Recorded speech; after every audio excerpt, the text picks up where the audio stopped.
Chapter 317. What? Rong Jin was dazed. Country Xing Luo previously mentioned to your father that they want you to marry Situ Xingqian. Situ Xingqian has a noble status and is very doted on. If you can marry her, you'll have a strong support. The Empress sipped her tea and coldly glanced at Rong Jin. If it weren't for this, why do you think your father let you off today? Rong Jin knitted his brows. But Situ Xingqian. Is this the only way? You're still unwilling. The Empress put down her teacup with a bang and sneered. No matter how you look at it, Situ Xingqian is an extremely good choice for the crown prince. What else are you unhappy about?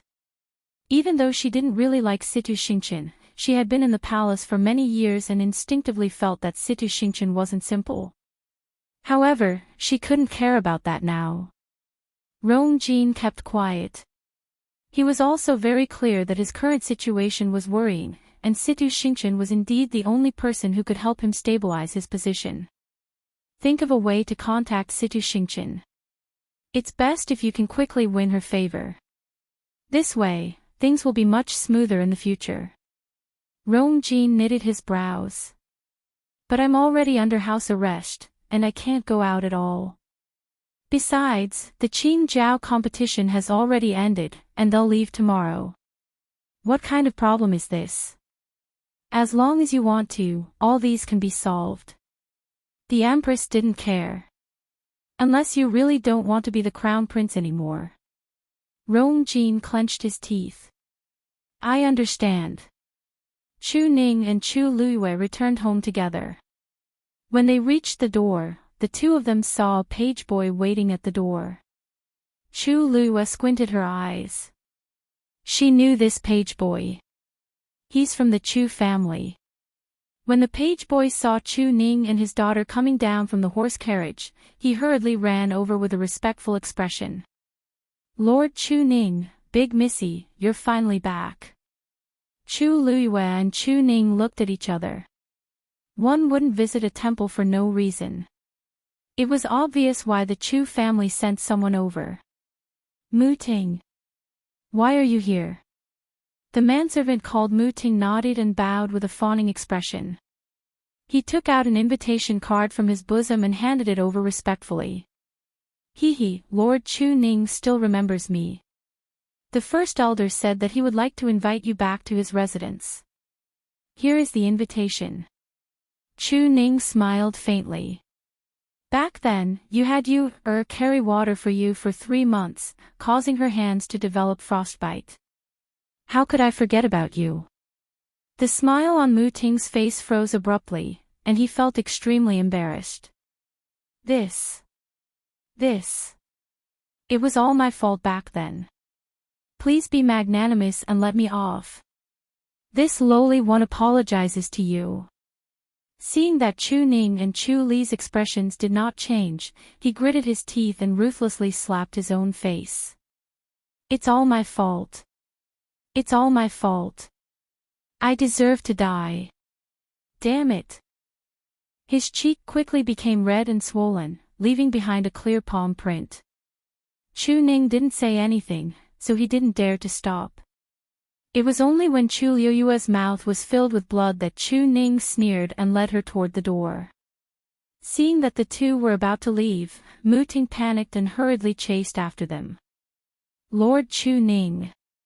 I beg you to accept this invitation card. Otherwise, this lowly one won't be able to explain himself when I return. Chu Ning didn't want to pay any attention to him, not even giving him an extra glance. Mu Ting simply knelt down and kowtowed. Lord Chu Ning, I beg you. Eldest young miss, please persuade Lord Chu Ning. The corners of Chu Liuyue's mouth curled up slightly as he took the invitation card and opened it with interest. This letter was personally written by the first elder, Chu Shao, and the wording was very polite. It was clear that he wanted to reconcile. Chu Ning frowned as a trace of disgust flashed across his eyes. What's so good about this kind of thing? It will only dirty your eyes. Chu Luiyue blinked at him and then looked at Mu Ting. You're saying that if we don't deliver this invitation card today, we'll die when we return?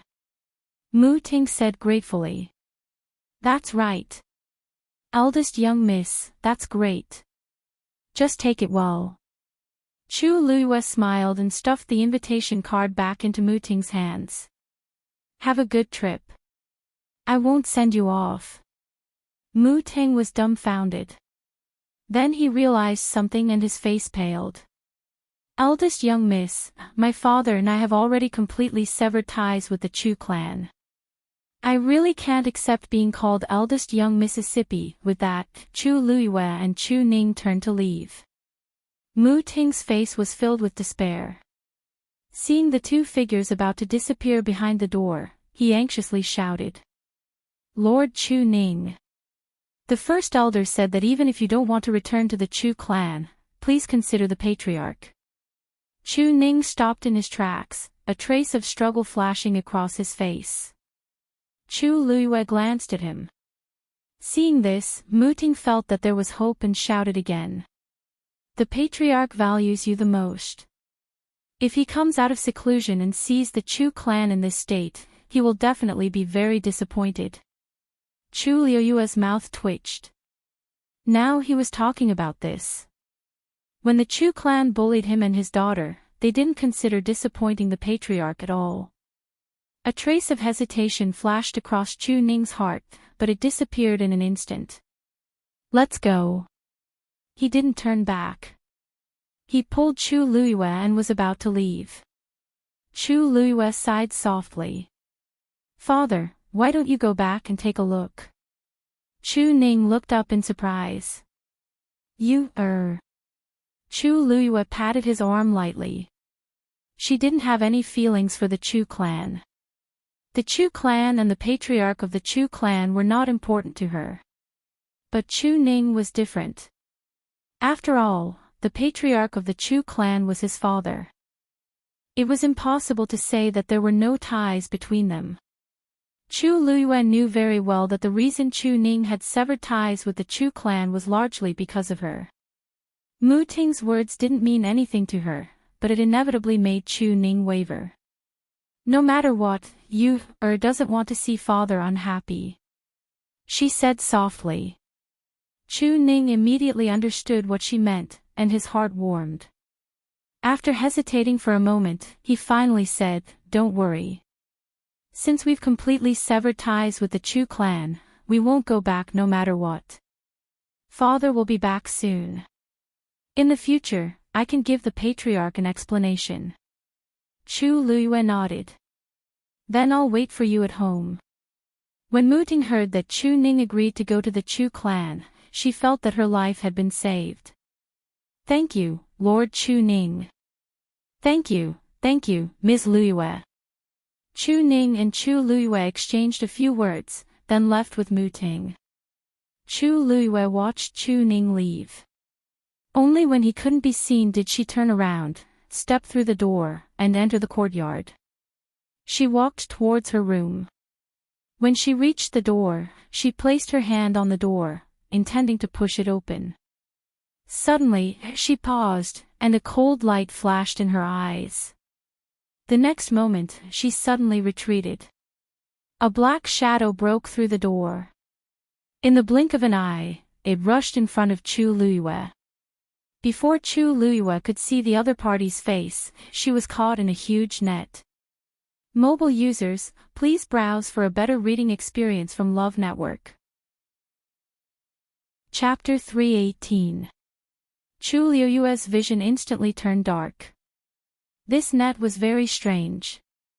She was trapped in it, and all the light was blocked outside. She couldn't see anything. Then, she felt herself being pulled up. She was about to speak when a hoarse and threatening voice sounded by her ear. If you want to die faster, just call for help. Chu Luiyue's lips moved, but she didn't say anything. Although she couldn't see the other party's face, this aura seemed familiar, right? This person is the one following Rongjin around. Previously, Rongjin came to find me privately and attacked me because of this person. Rongjin once said that after the Qing Jiao competition ended, she would personally bring me to the forest outside the imperial city. I didn't expect Rongjin to be so impatient that she wouldn't even wait for a day. Chu Luiyue took out a dagger and tried to cut the net. In the darkness, she heard an ear-piercing scratching sound. Chu Luiyue was shocked. There's actually an extremely strong barrier in this net. Don't waste your effort. With your current abilities, it's impossible for you to get out of here. That strange and hoarse voice sounded again with a strong sense of mockery. Chu Luiyue thought for a while and decided to just close her eyes and wait quietly. Rongjin wanted to find trouble with me, and it's just nice. I also want to end this matter once and for all. Chu Luiyue couldn't see the situation outside and could only feel herself being brought away quickly. She silently traced their route in her heart and realized that they were indeed heading out of the imperial city. She didn't know what method this person used, but the entire journey was very smooth and didn't attract anyone's attention. When they left the city gates, Chu Luiyue could even hear the guards' interrogations. But still, no one noticed that something was wrong. She was brought out of the city just like that. After leaving the imperial city, that person obviously relaxed a little and sped up again. Suddenly, she felt a weight on her shoulder. It was Tuanzi who suddenly came out. It rubbed against Chu Luiyue's neck and seemed a little restless. Chu Luiyue held it in his arms and gently comforted it. She was sure that Dumpling could bite through the net, but she had no intention of doing so at the moment. Dumpling seemed to be aware of her thoughts and immediately nestled in her arms obediently. After about an hour, that person finally stopped. Chu Luiyue immediately patted Dumpling's butt and told it to go back. Then, he held his breath and waited. Whoosh! The net was suddenly ripped open. A dazzling light instantly shone down. Chu Luiyue subconsciously squinted his eyes to adapt to the change in light. Chu Luiyue. A high and mighty voice came from behind. Chu Luiyue looked back. It was Rongjin. Are you familiar with this place? Rongjin crossed her arms and asked coldly. Chu Luiyue looked around. It was lush and verdant in all directions. This was indeed the forest outside the imperial capital. She pondered for a moment as if she was recalling before nodding gently. It's a little familiar. Back then, I was almost killed by the people Chu Xianmin sent here. Rongjin's gaze suddenly changed. The place on your map isn't here. Chu Luiyue smiled bitterly. Yes. But that's where I went after I escaped. At that time, they knocked me out and brought me here, intending to kill me. Coincidentally, I woke up at that time, so I escaped. Rongjin looked at Chu Luiyue suspiciously. You better not let me find out what tricks you're up to. During the Qing Jiao competition, Chu Luiyue performed very well and displayed abilities that exceeded everyone's expectations. She could not help but be wary. Chu Luiyue shrugged. This place is deserted. I know I'm not your match, so I'll cooperate. As long as you let me go in the end, everything else is negotiable. Rongjin sneered. You know what's good for you. Chu Luiyue did not say anything and looked down slightly. Bring me there now. Rongjin gave Elder Meng, who was standing behind Chu Luiyue, a look. Elder Meng, you must watch her closely. Fourth princess, don't worry. As this hoarse voice rang in her ears, Chu Luiyue suddenly felt a cold wind coming from behind her. Her eyes flickered, and she immediately became alert. However, it was only for a moment before she restrained her impulse and pretended not to notice anything as she stood there. Swoosh! A rope as thick as a thumb was tightly wrapped around her neck. Elder Meng was holding the other end of the rope in his hands. A fierce look flashed across Chu Luiyue's eyes. She had never been humiliated like this before. Behave yourself. Rongjin shouted. Otherwise, this rope can take your life anytime. Chu Luiyue suppressed the anger in her heart and nodded lightly. I know. Lead the way in front. Chu Luiyue took a deep breath and took a step forward. The moment she moved, the rope around her neck moved as well. Elder Meng and Rongzhen followed behind. Chu Luiyue finally managed to persuade Dumpling not to come out and continued walking forward step by step. Rongzhen couldn't help but chuckle at this scene. If the people in the imperial city see this scene, their jaws will definitely drop. The famous Chu Luiyue actually has such a servile appearance. Ha! Rongzhen was delighted. So what if he came in first in the Qin Jiao competition? So what if he has a Daijin Yuan meridian? Isn't he like a dog in front of me? I heard that the crown prince and princely even fought in front of father to snatch you. Ha, if they see you like this, they will regret it so much. Chu Luiyue, you are really capable. You didn't say or do anything, but you almost made father remove the crown prince. Chu Luiyue didn't have much of an expression. I've already cut all ties with the crown prince. I didn't expect today's incident either. If fourth princess is still angry because of this, angry? Why would I be angry? Can the crown prince blame others for his incompetence? Rongzhen said sarcastically. Chu Luiyue paused. That's strange. Rongzhen and Rongjin were both born of the empress, and they always had a good relationship. Why did they suddenly become like this? From her tone, it seems like she can't wait for Rongjin to be removed. When my pearl of essence recovers, one day, I'll let mother know that Rongjin is a hopeless case. I am much more outstanding than him. Upon hearing her words, Chu Luiyue could basically confirm that Rongzhen and Rongjin did have a conflict. However, she didn't know why. Just as she was thinking about this, she suddenly felt the rope around her neck being pulled tight. She held her breath, and she almost fell. She hurriedly turned around and saw Rongzhen laughing heartily. Ha ha ha. How interesting.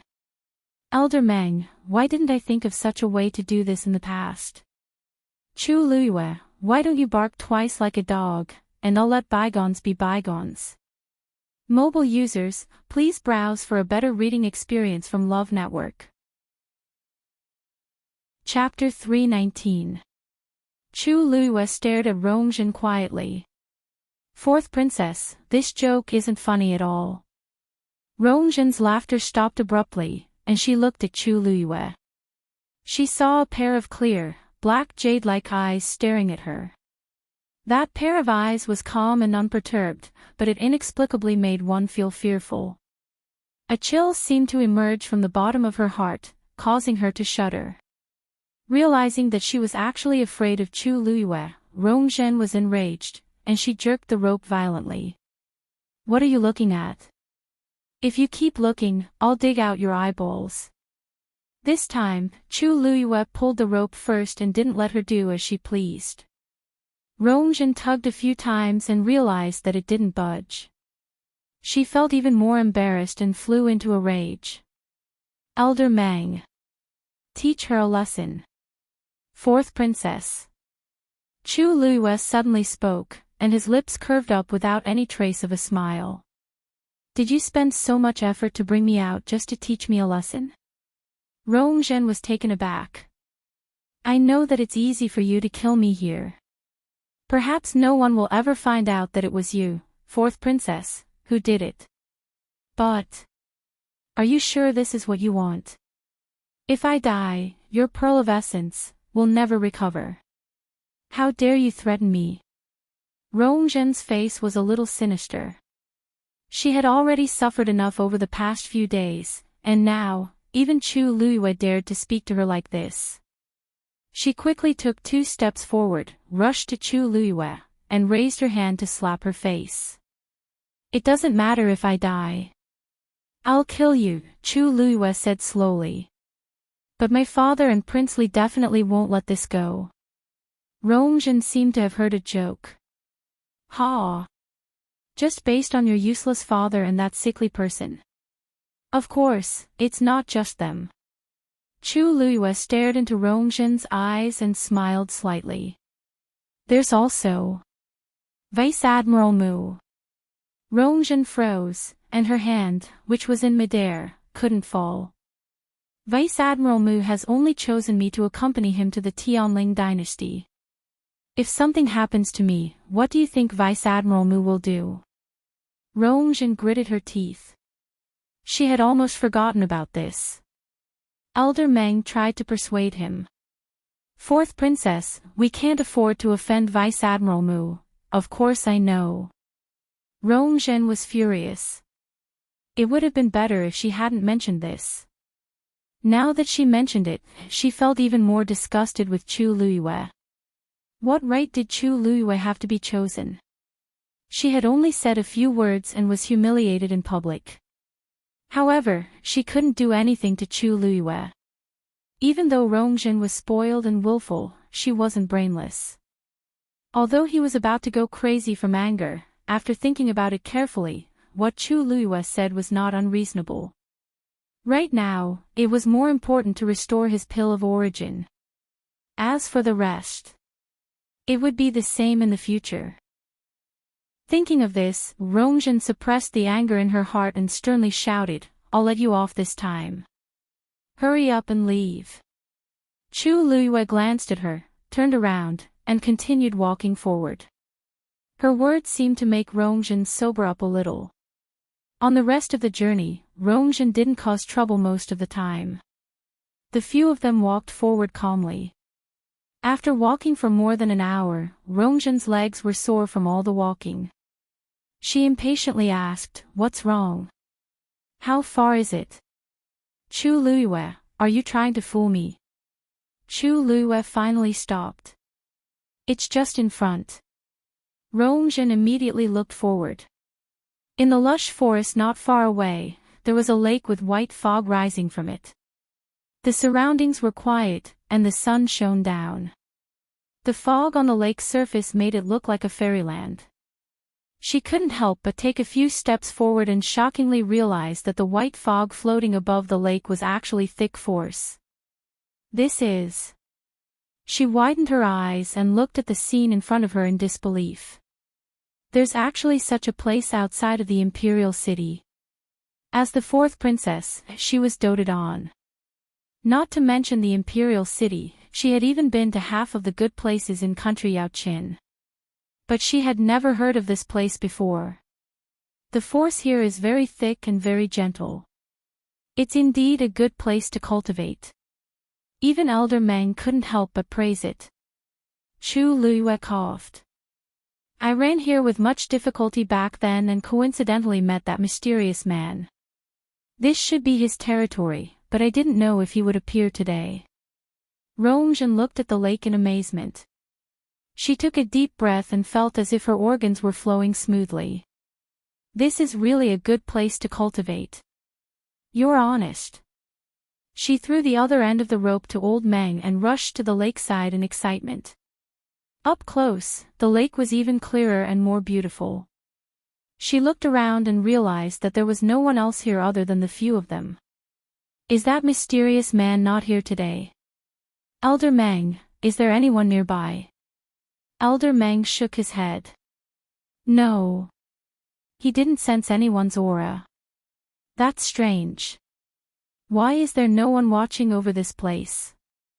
Rongzhen walked a few steps around the lake with a confused look. It would be great if this lake belonged to me. Cultivating here would definitely be twice the result with half the effort. It's a pity that my pearl of essence is broken now, so I can't cultivate here. If that's the case, it will only be harmful. Thinking of this, Rongzhen's heart itched. Chu Luiyue, since that mysterious man was willing to help you, do you have a way to contact him? Chu Luiyue shook his head. How can such a person be controlled by me? Even I don't know what he looks like.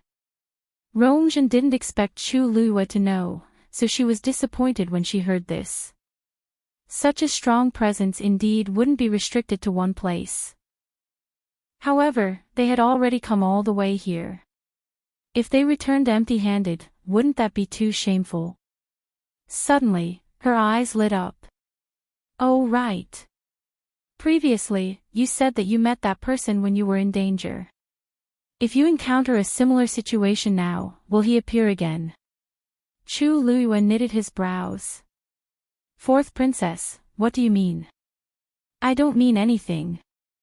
Rongjin slowly walked to Chu Luiyue and sized her up with ill intentions. I just want to give it a try. Don't worry, I won't really want you to die. Fourth princess, you think too highly of me. Chu Luiyue said lightly. Rongjin sneered. You're no longer the same as before. Even Vice Admiral Mu favors you. How can I say that I think highly of you? You just have to. Just as her hand was about to strangle Chu Luiyue's neck, a strange sound came from the lake. Rongjin immediately turned around. Under the white fog, she could vaguely see circles of ripples spreading from the center of the lake to the surroundings. She couldn't hide her excitement as she hurriedly walked over. But just as she reached the side of the lake, a huge white figure suddenly rushed out of the lake. It was heading straight for her. Mobile users, please browse for a better reading experience from Love Network. Chapter 320. Ah! Elder Meng, save me! Rongjin exclaimed as she sensed the incoming danger and immediately called for help. Elder Meng already knew that something was amiss when the white figure broke out of the water and immediately rushed forward. But even though he was fast, the other party was even faster. Swoosh! The sound of something being cut was heard. The next moment, Rongjin's body flew backward. She fell harshly to the ground. The front of her shirt was quickly dyed red with blood. Fourth princess. Elder Meng was shocked. He looked up. However, what appeared in front of them was actually a muscular white lion. It quickly rushed out of the water and flew in the air, exuding a strong suppressive aura. This was clearly a high-level fiend. Elder Meng's heart was in his mouth. Even if he was a stage 5 warrior, it wouldn't be easy for him to deal with this fiend. He wanted to go forward and save Rongjin, but the scary white lion didn't budge an inch. It was impossible to break through it head-on. Rongjin, who was lying on the ground, kept wailing. She didn't even see what the other party looked like before she was beaten to the ground. Her organs were all squeezed into a ball, and a few of her ribs seemed to be broken. She couldn't even move. After her pearl of essence was broken, she lost all her strength and couldn't even defeat a normal adult man. She was no different from a good-for-nothing. How could she withstand such a fierce attack? Elder Meng. Elder Meng, Rongjin's face was pale as she kept spitting out blood. She struggled to get up. But the moment she moved, it hurt like hell.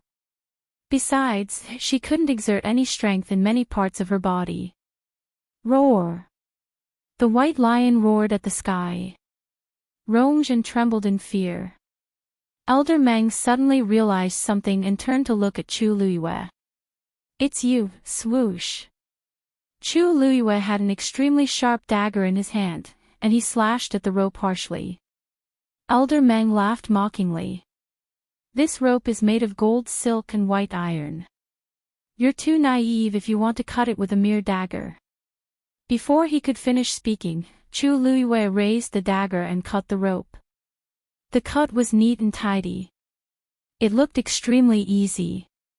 Chu Luiyue's lips curled up slightly. It seems that this thing of yours isn't that great. Elder Meng's anger burned as he gathered origin power in his palm. Then, he swung it out.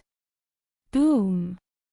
A ball of extremely pure origin power rushed towards Chu Luiyue.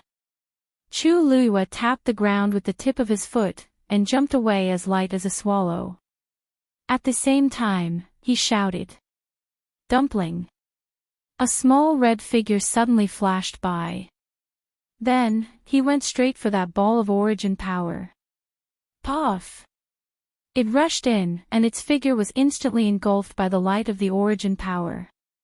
Elder Meng sneered. You overestimate yourself. He had long heard that Chu Luiyue had a strange blood ferret that directly swallowed Hing Jingchua's force. But he was different from Hing Jingchua. He was a rank 5 warrior and was much stronger than Hing Jingchua. Chu Luiyue was delusional to think that he could use the same trick he used on Hing Jingchua to deal with him. It was simply wishful thinking. But at this moment, a hole suddenly appeared in that ball of dazzling origin power. A furry tail poked out. Elder Meng suddenly froze. In the next moment, he saw that the ball of origin power suddenly collapsed from the middle. That blood ferret opened its mouth and sucked hard. The origin power turned into a stream of light and entered its body. Elder Meng was completely stunned. Elder Meng, save me. Rong Zhen's shrill scream brought Elder Meng back to his senses.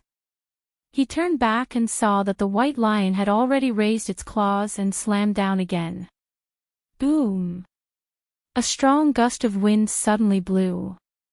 Rong Zhen's body flew up again and fell to the ground in an even more tragic manner.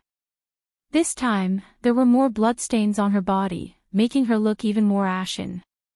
Fourth Princess. Elder Meng was extremely anxious as he hurriedly rushed over. But this time, he still couldn't get close. That white lion was extremely strong, and it was extremely easy for it to stop him. Seeing that Rong Zhen was tortured beyond recognition, Elder Meng angrily glared at the white lion but was shocked to see that Chu Luiyue was already standing beside the white lion. More importantly, that white lion seemed to be very docile in front of her. Her hand was placed on the white lion's head, gently caressing it. Shue shue, well done. Chu Luiyue praised it sincerely.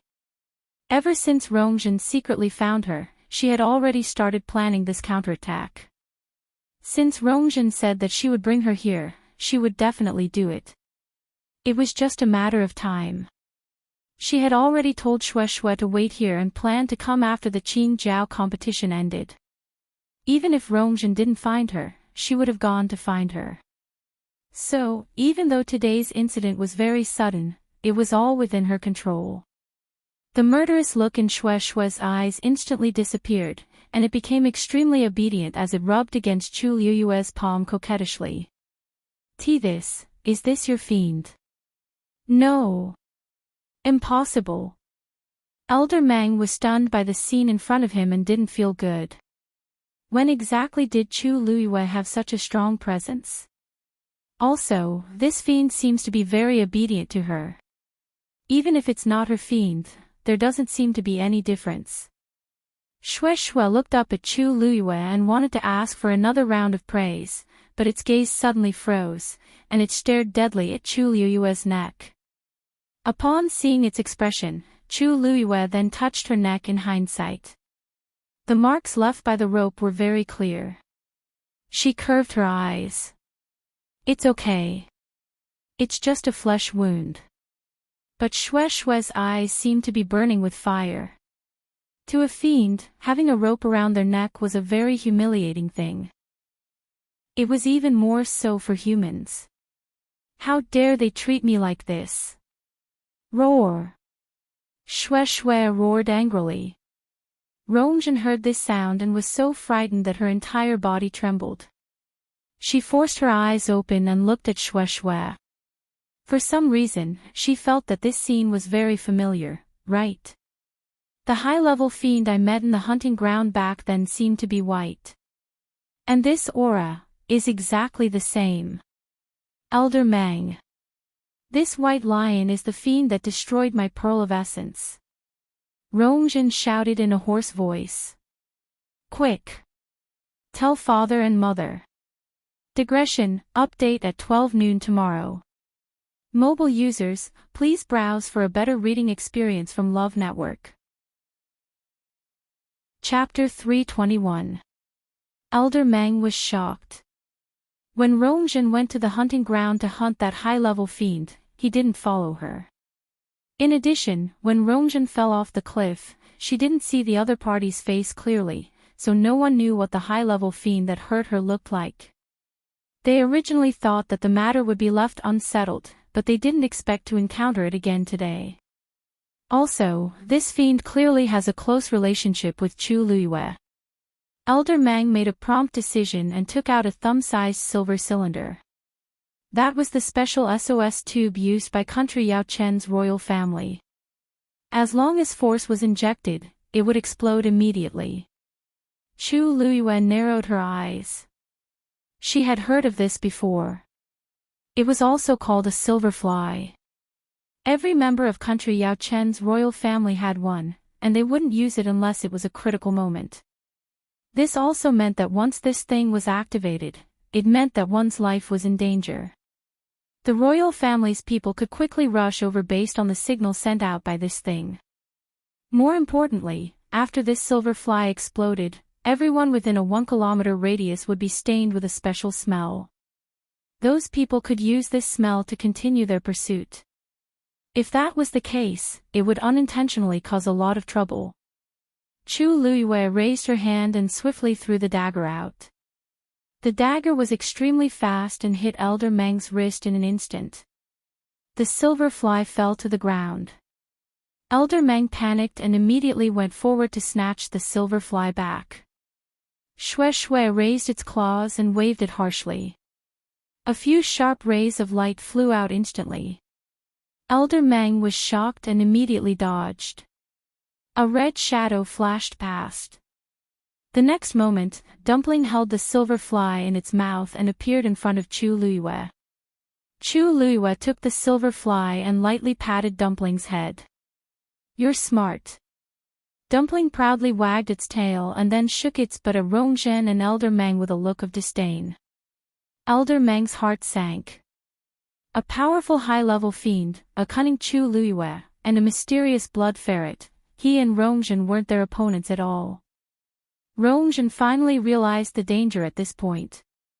Her face turned even paler, and blood kept seeping out of the corner of her mouth.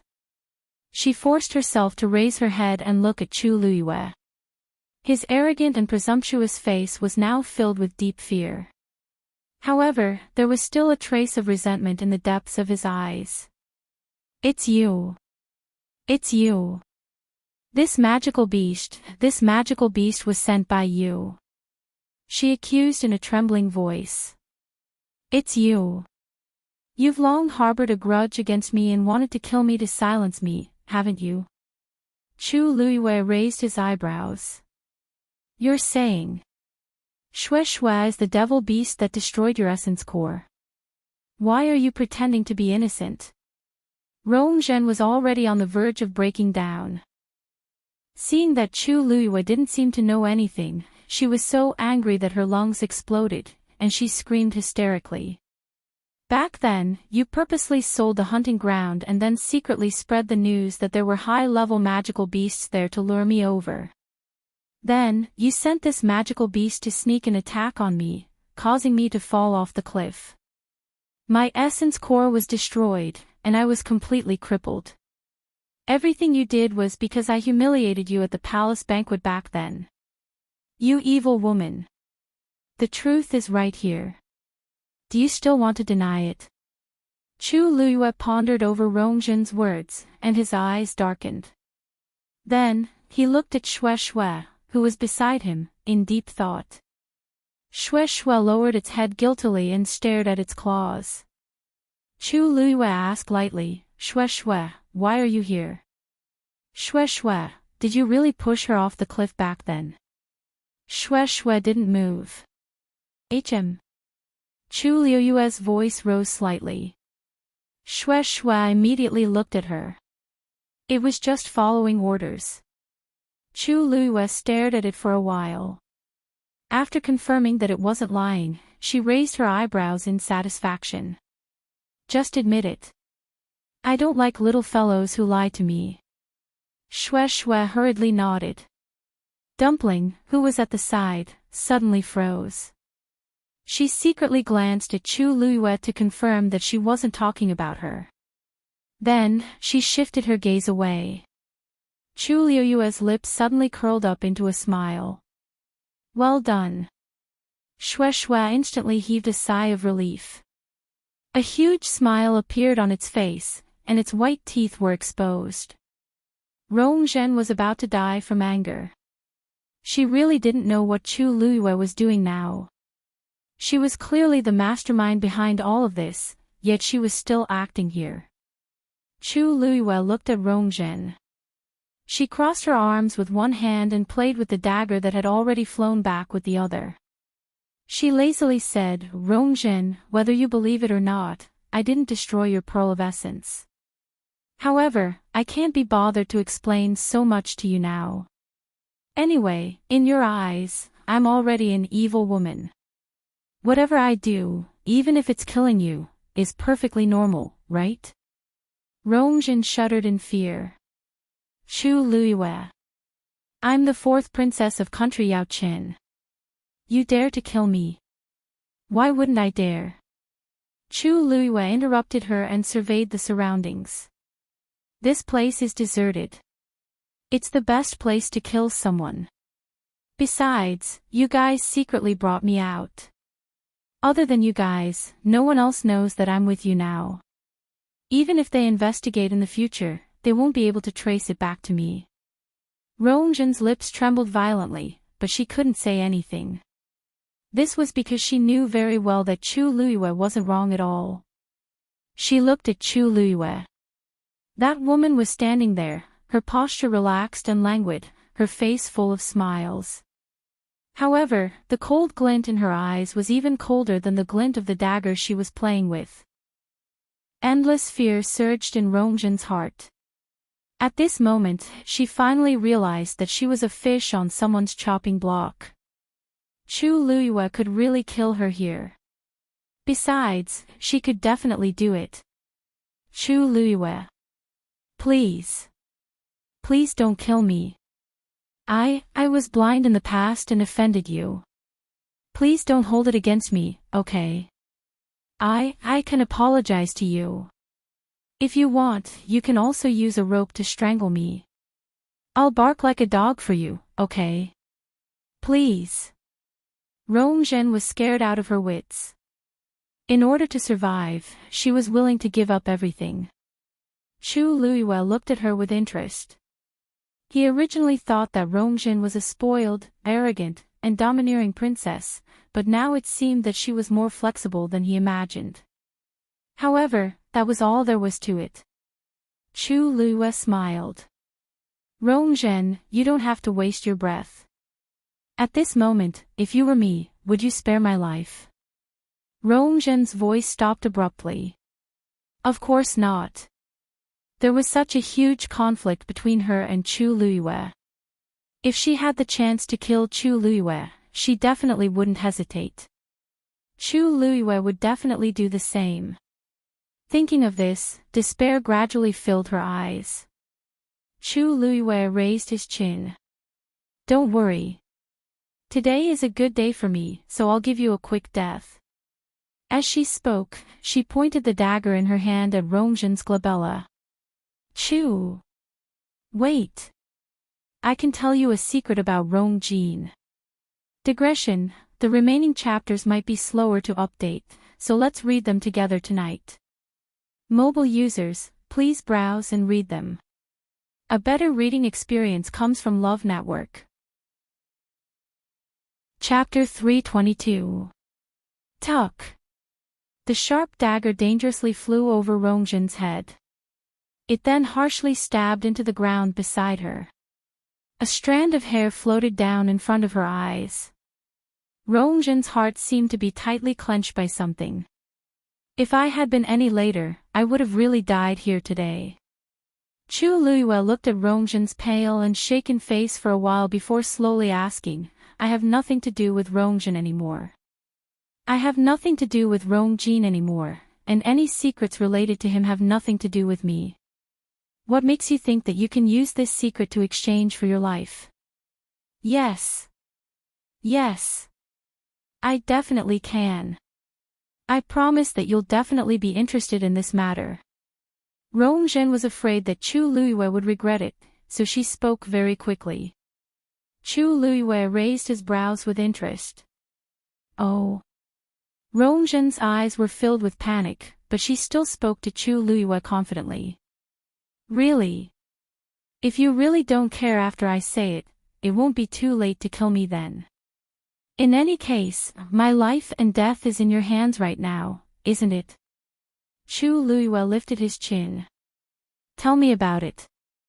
Rongzhen took a deep breath in and forcefully swallowed the sticky blood that surged up her throat. The smell made her want to vomit, but at this point, she definitely didn't dare to do anything she shouldn't do in front of Chu Luiyue. Do you know that father and country Xing Luo want Situ Xingchen to marry Rongjin? Hearing Situ Xingchen's name, a dim light flashed across Chu Luiyue's eyes. There weren't any rumors about this before. How did you know? Seeing that Chu Luiyue seemed to be interested in this matter, Rongzhen secretly heaved a sigh of relief in her heart and continued speaking. Because I inadvertently heard about this matter from Imperial Mother. However, she and Rongjin don't know that I know about this. Chu Luiyue nodded in understanding. In that case, it wasn't impossible. After all, Rongzhen was the Empress's biological daughter, and she had always been close to Rongjin. Thus, it wasn't strange for her to hear this. A fair lady is a gentleman's mate.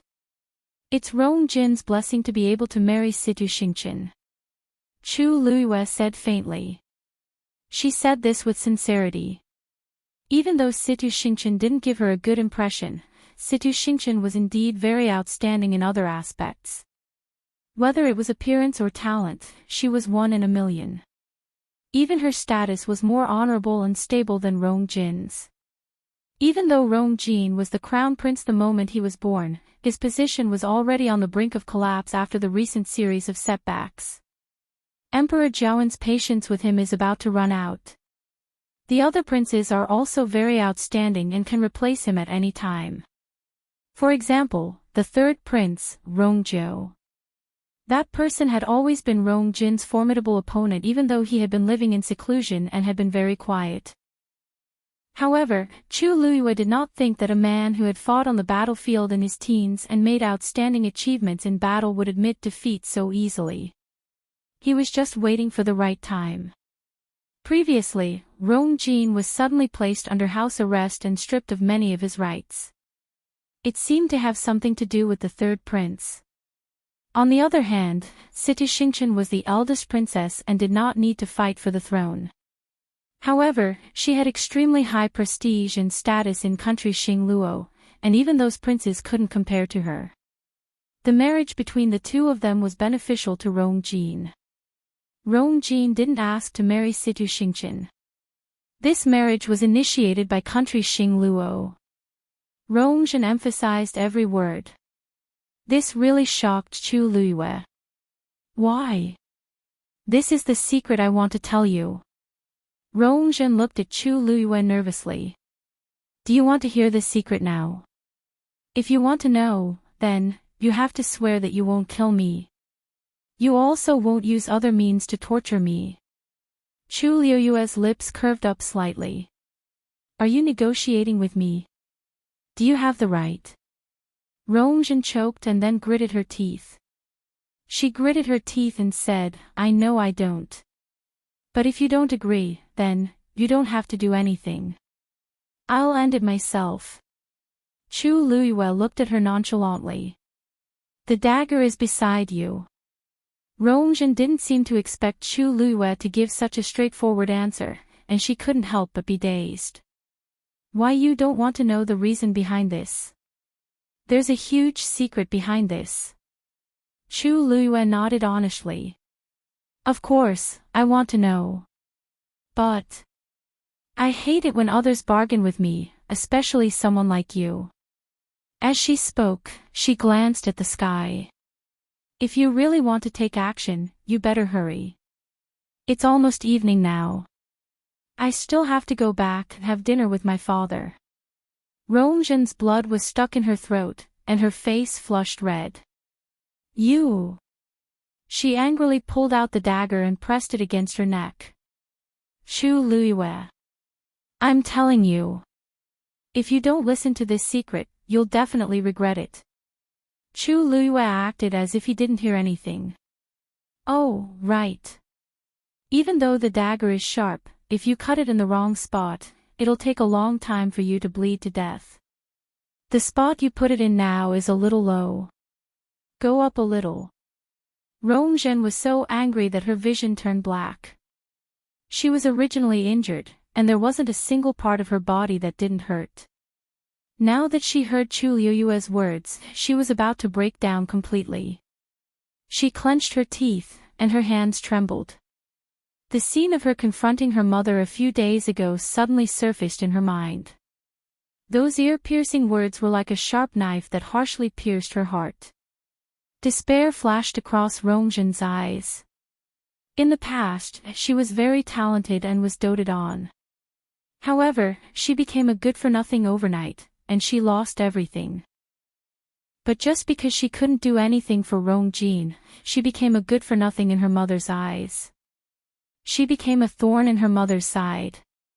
Even if she were to die here today, no one would care. Thinking of this, she slowly closed her eyes as a tear rolled down her cheek. Then, she waved her wrist. Poof! Just as the dagger was about to cut her artery, a stone suddenly flew out of Chu Luiyue's hand and hit Rongzhen's wrist. Her hand suddenly turned numb, and the dagger deviated from its original direction and fell to the ground. Chew! There was a cut on Rongzhen's neck, but luckily, it was very shallow and wouldn't harm her life. She looked at Chu Luiyue dejectedly and hopelessly. What exactly do you want to do? Chu Luiyue looked at her with interest. One had to admit that even though Rongzhen did many evil things and was arrogant and despotic, she was much more courageous than Rongjin. If Rongjin was the one facing such a situation, he wouldn't even have the courage to hold a dagger. From this aspect, Rongzhen was still more outstanding than Rongjin. You can tell me the secret now. Rongzhen was dazed, and her eyes were filled with suspicion. Really? Why, you're sure you won't kill me? Chu Luiyue nodded. Of course. Mobile users, please browse and read. A better reading experience comes from Love Network. Chapter 323. After Chu Luiyue finished speaking, he glanced at Xue Xue beside him. Xue Xue understood and immediately dashed out. Its body was huge and muscular, but its speed was extremely fast, almost like a bolt of silver lightning. The next moment, it rushed in front of Elder Mang. The moment Elder Mang saw it move, he already realized the danger.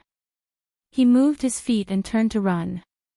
But after a few steps, a white figure flashed in front of him, and the white lion appeared in front of him, blocking his path. Force gathered in Elder Mang's palm, and he hurriedly threw a punch. Long Yang punch. Mockery flashed across Xue Xue's icy blue eyes. Then, it raised its claws. Swish! Elder Mang's punch was harshly torn apart. Even his hands were bleeding profusely. Elder Mang was pushed back by this strong force and almost fell to the ground. When he finally stabilized himself, he saw the white lion slowly approaching him. Without a second thought, he turned around and fled. Roar! A roar suddenly sounded in the forest. Elder Mang took half a step forward, and his body suddenly froze. Then, viscous blood flowed out of his ears. Bang! He suddenly fell to the ground, no longer breathing. Chu Luiyue walked over, not surprised at all. The suppression of a high-level fiend was enough to directly shatter a stage 5 warrior's organs.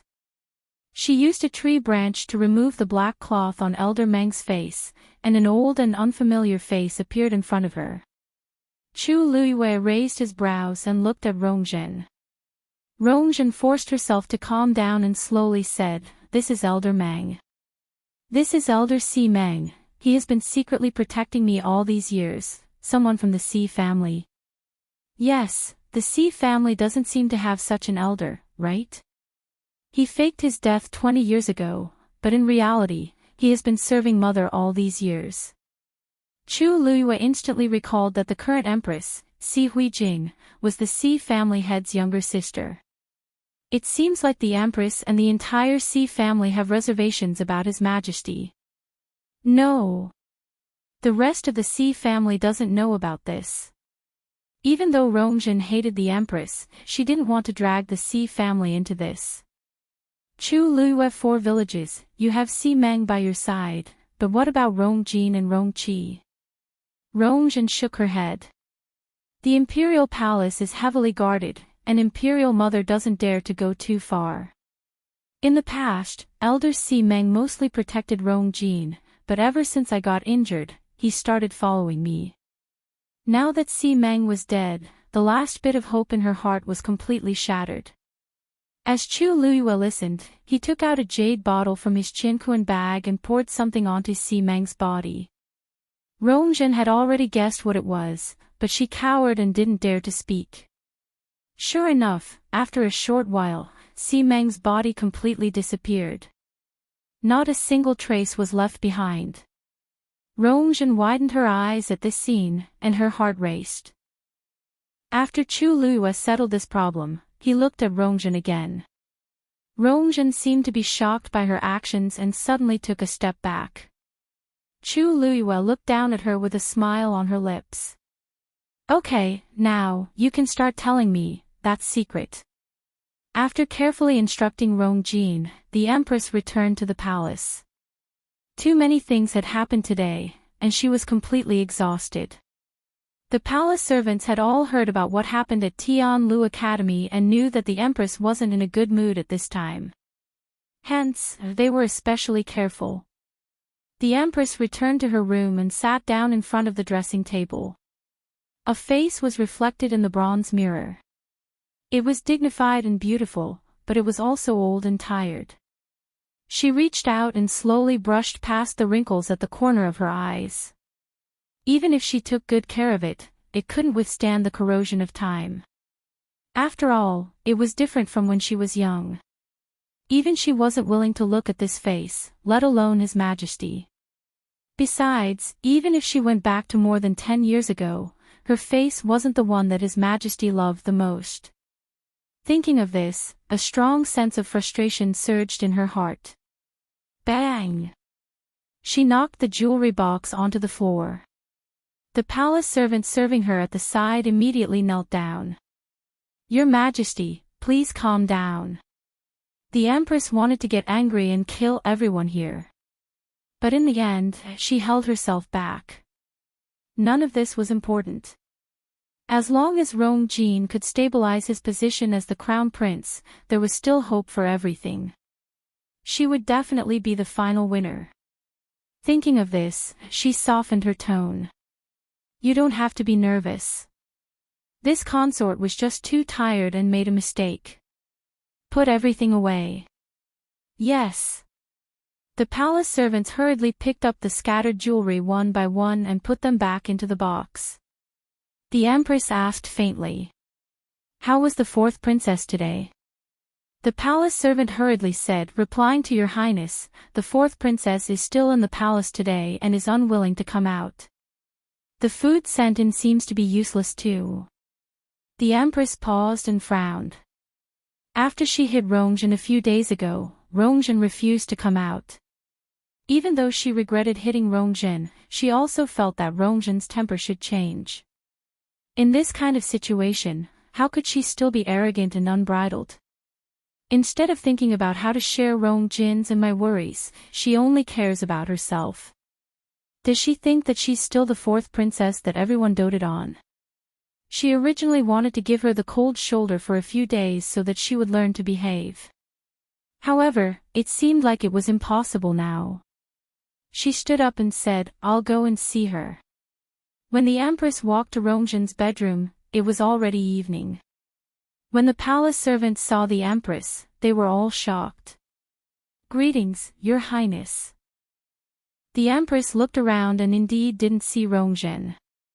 Where's the fourth princess? Replying to Your Highness, the fourth princess is still in the room. The empress was even more displeased. I'm already here. Rongjin must have heard me, but she still doesn't come out. She's really spoiled. She restrained her expression and walked straight to the door that was tightly shut. Zhen, mother is here. The room was silent, and there was no response. The Empress raised her voice. Xinjin. Still, no one spoke. The Empress lost her patience and ordered the palace servants to open the door forcefully. Then, she stepped into it. Rongjin, you've really gone overboard recently. The Empress's remaining words disappeared in her throat. This was because there was no one in the room. She looked around. Xinjin. Dead silence. This time, the Empress finally panicked. She quickly searched the room and finally confirmed that Rongjin wasn't here. She looked at the palace servants behind her in shock and anger. Where did the fourth princess go? The palace servants were also shocked as they knelt down together. Your Highness, you're wise. The fourth princess has been in her room for the past few days and hasn't come out. Then, where is she now? So many people said that Rongjin didn't go out, so she definitely didn't go out for a simple walk. Why, you really don't know? Ah. The Empress casually grabbed the teacup beside her and harshly threw it at the palace servants. Hurry and find her for me. If you can't find the fourth princess, you'll all have to hand over your heads. Mobile users, please browse for a better reading experience from Love Network. Chapter 324. Yes. The palace servants were also scared out of their wits and hurriedly responded. Just as they were about to leave, the Empress said sternly. Also, you can't let others know about this. If it reaches His Majesty's ears, be careful of your lives. Yes. The palace servants hurriedly left. The Empress's face was terrifyingly dark as she stood rooted to the ground for a while. Where could Rongjin go? Her pearl of essence was shattered, and she didn't have any cultivation left. With her own strength, it was impossible for her to avoid so many people and leave silently. Unless, the Empress suddenly thought of something, and her heart sank. Did Elder Meng leave with Rongjin? She hurriedly walked back into the house and left the palace servants outside. After confirming that there was no one around, she took out something from her arms. It was a thumb-sized jade seal. She usually used this to contact Elder Meng. She gently twisted the seal. Kacha. A soft sound was heard. She looked at the bottom of the seal. But to her disappointment, there was no reaction. The Empress frowned. Even if Elder Meng left with Rongjin, he should have received this news. In the past, he would respond quickly, but now, she paused for a while and tried again. Still, there was no reaction. The Empress became increasingly anxious. Elder Meng had been with her for many years, but this had never happened before. This made her feel very uneasy. She couldn't help but size up the room again. Everything was normal, except that there was one person missing. The Empress felt her head hurt and rubbed her glabella. Where exactly could Rongjin have gone? There were enough things today, but Rongjin just had to add to the chaos at this time. If His Majesty finds out, he will blame me even more for not doing my duty as a mother. Our current situation is already difficult enough. What is wrong with Rongjin? When I find her, I will teach her a lesson no matter what. Bam! All of a sudden, the seal in her hand exploded. The Empress was shocked and directly threw it out. The seal that was already broken rolled on the floor and completely disintegrated. Her Majesty. What's wrong? The palace servants outside hurriedly asked when they heard the sound. The Empress instinctively shouted. Nothing. Nobody is allowed to come in. As she spoke, she hurriedly walked over and picked up the broken pieces of the seal. She opened her eyes wide and looked at the thing in her hand in disbelief. It took her a long time to recover. This is, old Meng is dead. Her body trembled uncontrollably with shock and fear. Elder Meng was actually dead. He was a rank 5 warrior. All these years, he had done many things for her and had never made a single mistake. How could he suddenly die now? The Empress was suddenly stunned. Wait a minute. If it was really Elder Meng who took Zhenzhen out, and now that he was dead, wouldn't Zhenzhen? Thinking of this, she quickly got up. If Zhenzhen was really in danger, she had to send someone to save her as soon as possible. But halfway there, she stopped. Telling His Majesty about this was the fastest and most effective way. After all, His Majesty could mobilize too many people. If she blindly sent people to search, who knew when there would be news? But how was she going to explain how Rongzhen left so quietly? Once His Majesty conducts a thorough investigation, he will definitely find Elder Meng. Even if he's already dead. By then, not to mention Rongjin, she might not even be able to sit on her throne as the Empress. She hesitated for a moment and fell into a dilemma. After hesitating for a long time, she finally decided to hide this matter first. If she could find Rongzhen as soon as possible, everyone would be happy. If not, in a life-and-death situation, Rongzhen would definitely think of ways to protect herself. After all, she still had Silverfly with her. Now, the mother and son pair couldn't create any more trouble. The Chu family. Chu Ning followed the wooden vines to the Chu residence. Standing in front of the door and looking at the very familiar door, he had a lot of thoughts and complicated feelings. He used to be proud of the Chu family and tried his best to give up everything for the Chu family. But in the end, the Chu family only left him with endless painful memories. If it weren't for the family head, he definitely wouldn't step through this door again. The guard standing at the door saw him from afar and immediately bowed respectfully. "Welcome back, eldest young master."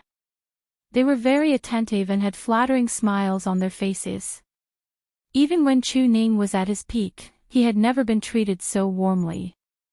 However, the smiles on their faces were glaring and even disgusting to Chu Ning. He could still clearly remember how these people had treated him a few months ago.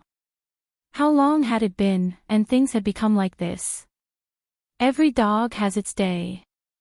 He ignored those people and walked straight through the door. Passing through the courtyard, he walked toward the hall. But before he reached the place, he saw that the Chu family had already gathered outside the hall.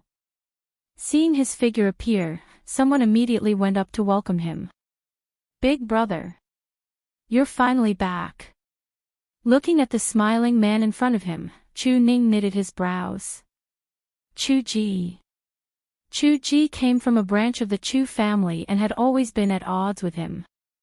In the past, when he was in the limelight, Chu Ji was jealous and always felt that he had stolen his reputation and glory. Later on, when he fell from grace, Chu Ji secretly made things difficult for him. Chu Ning's lips curled up into a cold smile. "Chu Ji, it's been a long time since I called you big brother. It seems. You haven't called me that in 10 years, right?" A trace of awkwardness flashed across Chu Ji's face, but he quickly squeezed out an eager smile and pulled Chu Ning's arm with one hand. "Ha ha ha. Big brother, you still like to joke as before. Please come in. Everyone has been waiting for you for a long time." Chu Ning easily avoided his hand and looked at the crowd in front of him. He quickly looked around and sneered in his heart. Ha! Not only Chu Ji, but all the important figures of the Chu family were here. Who else could it be but the great elder Chu Shao standing in the middle? However, at this moment, compared to the eager and enthusiastic expressions of the others, his expression was still not good. "We're all family. Why are you standing here? Why aren't you coming in to talk?" Chu Shao said firmly. Chu Ning smiled. To be able to say such words of compromise was probably the biggest concession Chu Shao could make. However, he did not return to the Chu family today to continue looking at Chu Zhao's face. Great Elder Chu, you seem to have forgotten something. Her and I have already completely severed ties with the Chu family. We really can't be considered a family, right? Chu Zhao's expression turned cold. How dare you? Chu Ning placed one hand behind his back and said indifferently. Great Elder Chu, if you have anything to say, just say it directly. However, this reprimand. Forget it. Mobile users, please browse and read. A better reading experience comes from the Love Network. Chapter 325. Just as Chu Shao was about to flare up, the person beside him hurriedly whispered, First Elder. It wasn't easy for us to invite Chu Ning back. Don't fall out because of an argument. Business is more important. Business is more important. Chu Shao could only suppress the anger in his heart. In any case, the invitation had already been written. It was not a big deal for him to lower his stance now. This was not only for the Chu family, but also for himself. Thinking of this, he adjusted his expression and restrained the anger on his face. You can't say that here. So many people are standing here. What do you think it looks like? Come in first. With that, he turned around and returned to the hall. A small portion of the others followed him in, while the majority of them were still looking at Chu Ning, as if waiting for him to move. Chu Ji didn't dare to provoke him again. He only said eagerly from the side, Big brother, please go first. You're the big brother, so you should naturally go first. Chu Ning glanced at him. There was no embarrassment on Chu Ji's face. Instead, it was filled with excitement and fawning. Seeing that Chu Ning was sizing him up, he quickly said, Big brother, you haven't been back for a while. You might not be used to it, but don't worry, just tell me if you have any instructions. I'll definitely do it for you. Chu Ning could see the sincerity in his words. Chu Ji really did not hold a grudge over what happened just now. Instead, he was wholeheartedly trying to please him. How ironic. Chu Ning shook his head and walked towards the hall. Seeing him walk in, the others followed him in. Chu Ning was arranged to be the first on the left. Other than the seat of honor where Chu Shao usually sat, this was the most honorable seat. It was even ranked before the other elders of the Chu family. However, Chu Ning could not be bothered with this and sat down. Since everyone is already in, First Elder, can you speak frankly? He did not want to waste time here. The longer he stayed with these people, the more unbearable he felt. Therefore, he planned to quickly resolve the matter and return. Chu Shao was dissatisfied with Chu Ning's attitude, but he knew that now was not the time to be calculative. Hence, he said, according to what the patriarch said back then, he should be coming out of seclusion soon. If the patriarch knew about this, he would definitely be very disappointed. So, I've called you here today to discuss what to do about this matter. Chu Ning chuckled, but there was no mirth in her eyes. What else can we do? Since it had already happened, could it be that they were going to pretend that it never happened? When the patriarch comes out of seclusion, I will personally explain to him. Everyone was stunned and looked at each other. They seemed to have never expected that Chu Ning would actually say this. Chu Ji couldn't help but say, Big brother, don't you always respect the patriarch the most? Severing your relationship with the Chu clan is equivalent to severing your relationship with the clan head. If the clan head knows about it, he will definitely be very upset. Chu Ning said calmly. I know. Whether it was in the past or now, my respect for the patriarch has always been the same. But now that things have come to this, no one can turn back. So, no matter how the patriarch views me, I will accept it. Are you serious? Even Chu Xiao could not help but ask. Clearly, he was extremely shocked by Chu Ning's words. Everyone in the Chu family knew that Chu Ning was a very sentimental person. I thought that bringing up the family head would make him regret his decision back then, but now it seems that it's a little unexpected. Chu Ning nodded. Of course. Every word I said was carefully thought out. The hall fell into an awkward silence. He had already said this, so how could the other say anything? After a long while, Chu Xiao frowned and said, Chu Ning, since you've already said so, then there's no need for us to be so polite. You should know why I called you back today. Chu Ning's face was sincere. I'm sorry, I really don't know. Is it to apologize to you and me, to ease the relationship with us father and daughter, or to beg us to come back? If you don't say it, how can I guess? Everyone's expression became awkward again. Chu Xiao suppressed his anger. Chu Ning. Don't go overboard. I really don't know, that's why I asked. Is this considered going overboard? Chu Ning sneered and swept his gaze across everyone. You can't be asking me to come back to chat, right? Enough. Chu Xiao felt that these words were very ear-piercing. He finally couldn't hold it in anymore. He stood up angrily and stared at Chu Ning. Don't you just want us to admit that we want you to come back? Not beg, Chu Ning corrected sincerely. Chu Xiao's face kept changing between green and white. Chu Ning, you're right.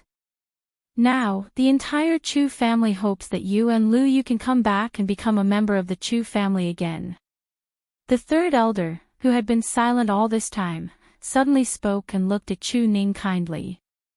The Chu family has wronged you and your father, so you can choose whatever you want. If you agree to come back, everyone in the Chu family will be grateful. If you don't, then, what happened today never happened. The third elder's words made the Chu family members even more embarrassed. But they had to endure it. After all, someone had to say this. Moreover, they were indeed the ones who were begging. Chu Ning's expression softened a little, and he nodded slightly at the third elder. Thank you for pointing it out, third elder. My answer is, I don't agree. This answer was also within everyone's expectations, but they had already prepared a lot of persuasive words. Chu Ning, think about it carefully again. After all, the Chu family is the place where you were born and raised. Don't you have any attachment at all? Yes. Big brother. If you're still angry about what happened to Chu Yan's family, then it's not worth it. You probably don't know that Lu Yao instigated the Gu family's madam to cause trouble at Tianlu Academy and was taught a lesson by the Gu family's master. And Chu Yan is still lying in bed and can't get up. That couple has caused so much trouble for the Chu family. Now that the Chu family has declined and caused so much trouble, it's really in danger. Chu Ning, are you really going to watch from the sidelines? When the master comes out of seclusion, how are we going to explain to him? If you're still holding a grudge about what happened in the past, then we'll let you take revenge. How about that? Oh right, and Lu Yu. We've already locked up all the servants who bullied her in the past. As long as you come back, you can do whatever you want with them. All kinds of voices mixed together, making Chu Ning feel extremely annoyed. He suddenly sneered. Oh. Is that so? If I remember correctly, many of you here have done the same thing, right? If you really want to settle the score, then you can't escape, right? The hall instantly quieted down. Chu Ning looked at Chu Xiao and said coldly, for the first one, why don't we start with First Elder Chu? Digression, tomorrow at noon, please browse and read for mobile users. A better reading experience comes from the Love Network. Chapter 326. Chu Xiao frowned. Chu Ning, do you know what you're saying? Chu Ning leaned back in his chair with a relaxed expression and a cold gaze. Of course. If you don't accept, then let's end the discussion here. As he spoke, he was about to stand up. Chu Xiao was about to shout angrily, but the person beside him spoke first. That. Chu Ning, we know that the Chu family wronged you and your daughter first. It's understandable for you to make this request. However, so much time has passed. Are you going to investigate everything one by one? I remember each and every one of them clearly. I won't malign anyone. Chu Ning glanced at the person who spoke. Why don't we start with you? That person was speechless. The entire hall fell into dead silence again. Who knew what Chu Ning would think of to punish and take revenge on them? Only a fool would stand out at this time. However, it was difficult for them to give up just like that. Chu Ning had been promoted to the commander of the Imperial Guards and held great power in his hands. However, this was not the most important thing. The key to the problem was still Chu Luiyue. It would be fine if she was just an ordinary cultivation genius, but she was clearly more outstanding than most people.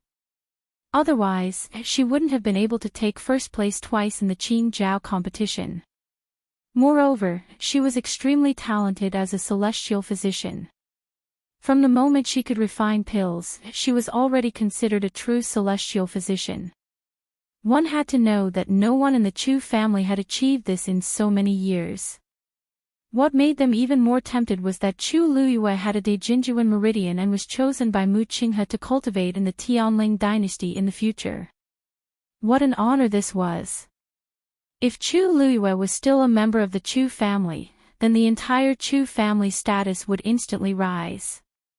By then, not only would they be able to maintain their position as one of the 4 major families, they might even be able to replace the Si family as the number 1 family. How could they give up such a huge temptation in front of them? Big brother, for the sake of the master, why don't we compromise? Chu Ji cautiously said. Chu Ning asked. What do you mean? Chu Ji glanced at Chu Xiao and smiled awkwardly. About that.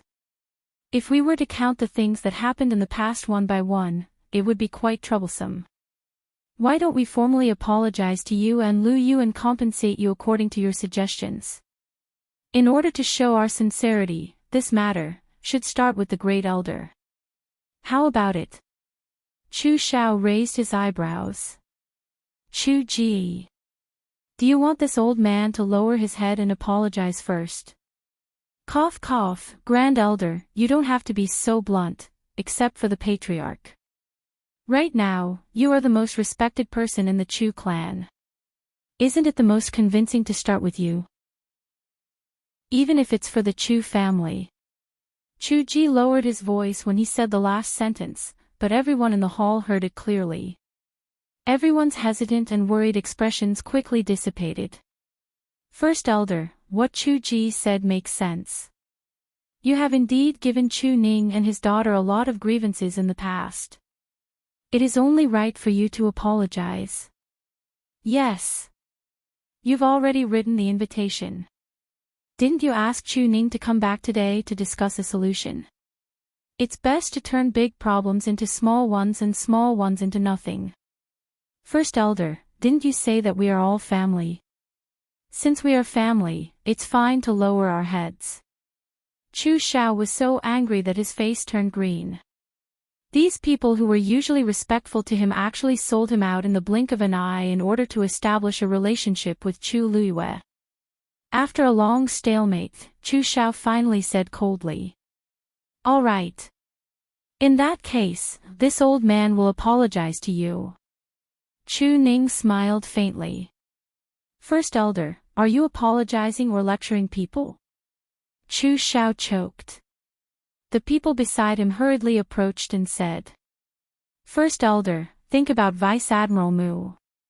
The other families didn't have the chance to establish a relationship with him. And the fact that the blood of the Chu family flowed in Chu Liuyue's body was indisputable.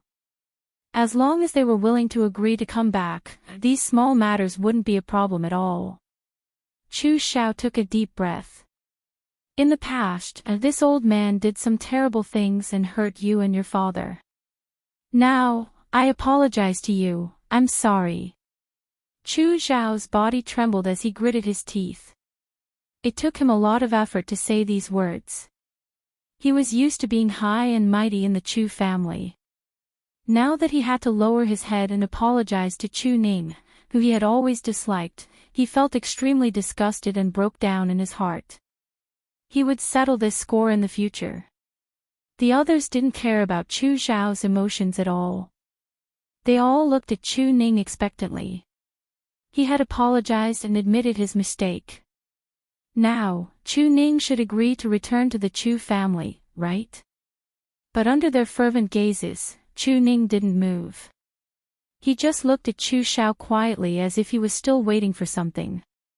There's still you, His voice was cold as he said word by word. Everyone looked at each other.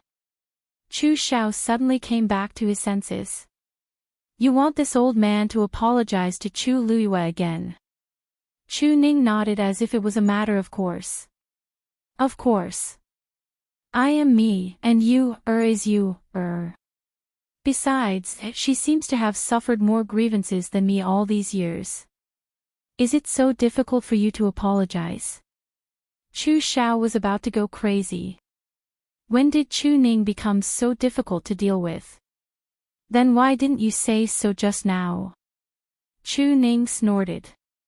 His gaze was mocking, but he suddenly stood up. It's so difficult for you to even apologize.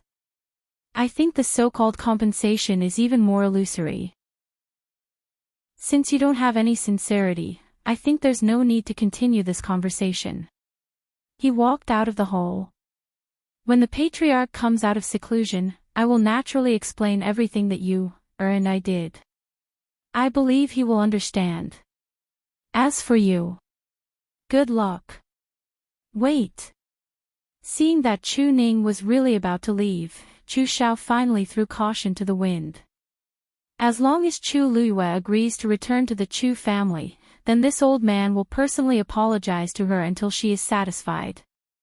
How about it? Chu Ning stood still, and a mocking smile appeared on his face. He turned around and looked at Chu Xiao. There's no need. Chu Xiao was stunned. What? Chu Ning laughed softly, but his voice was as cold as ice, chilling to the bottom of one's heart. The Chu family gave birth to me and raised me. If I say that I don't have the slightest bit of nostalgia for the Chu family, it would definitely be a lie. So, whether it's for the sake of the Chu family's nurturing of me in the past, or for the sake of the patriarch who is about to come out of seclusion, I can let bygones be bygones and let bygones be bygones. But you can't. I remember clearly what you did to you, and I will never forget it in this lifetime. Even if all of you kneel on the ground and kowtow to apologize, even if you, is really willing to forgive you, I can't do it. Digression, slowly updating. Mobile users, please browse and read. A better reading experience comes from Love Network. Chapter 327. With Shueishue's help, Chu Luiyue rushed home as fast as she could.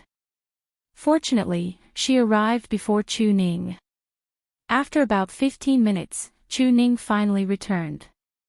Father, how did it go? Chu Luiyue asked. Chu Ning smiled. It's all settled. Chu Luiyue was a little surprised. They invited you back to discuss letting us go back, right? I rejected them. Chu Ning's answer was very straightforward. And I told them that we will never go back. Chu Luiyue was stunned. Then the family head, I went there today because I wanted to make things clear to them. This way, if the family head asks, I can give him an explanation. However, from the beginning to the end, I have no intention of forgiving them. Chu Ning looked at Chu Luiyue and sighed softly. Because you are the person I want to protect the most in this world. Chu Luiyue's heart warmed up. She knew how much Chu Ning had compromised for her, so she felt especially grateful and warm. Thank you, Father. The next day, Chu Luiwei returned to the academy. The fire caused Joyo Tower to completely disappear. The elders and teachers in the academy were busy dealing with the remaining matters, so most of the students had more free time. When Chu Luiwei went to look for Mu Hongyu, she happened to see Liao Zhongshu. Lu Yu. Mu Hongyu was very excited when she saw Chu Luiwei. Thank you.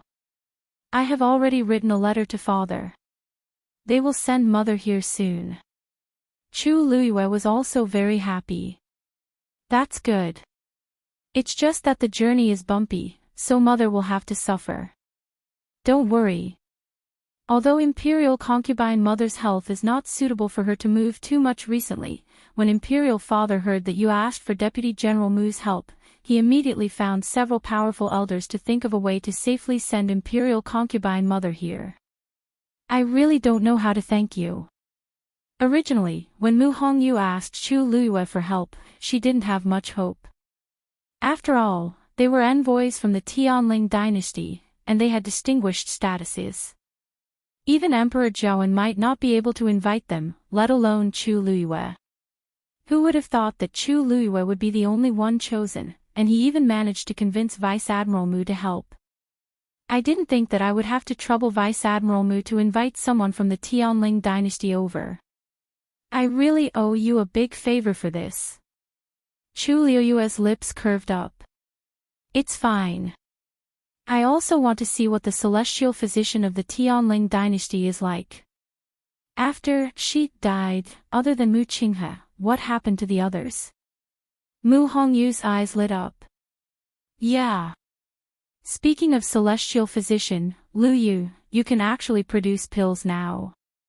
We didn't know about this before. You hit it too well. Now that Chu Luiwei can produce pills, he can be considered a real celestial physician. In the entire country Yaoqin, there are very few people with such an identity. Besides, Chu Luiwei is still so young. I knew that you were definitely more capable than we thought, but I didn't expect. TSK. Mu Hongyu lightly snorted and glanced at Liao Zhongshu, who was beside her. The red blood goo in your body was cured by Lu Yu.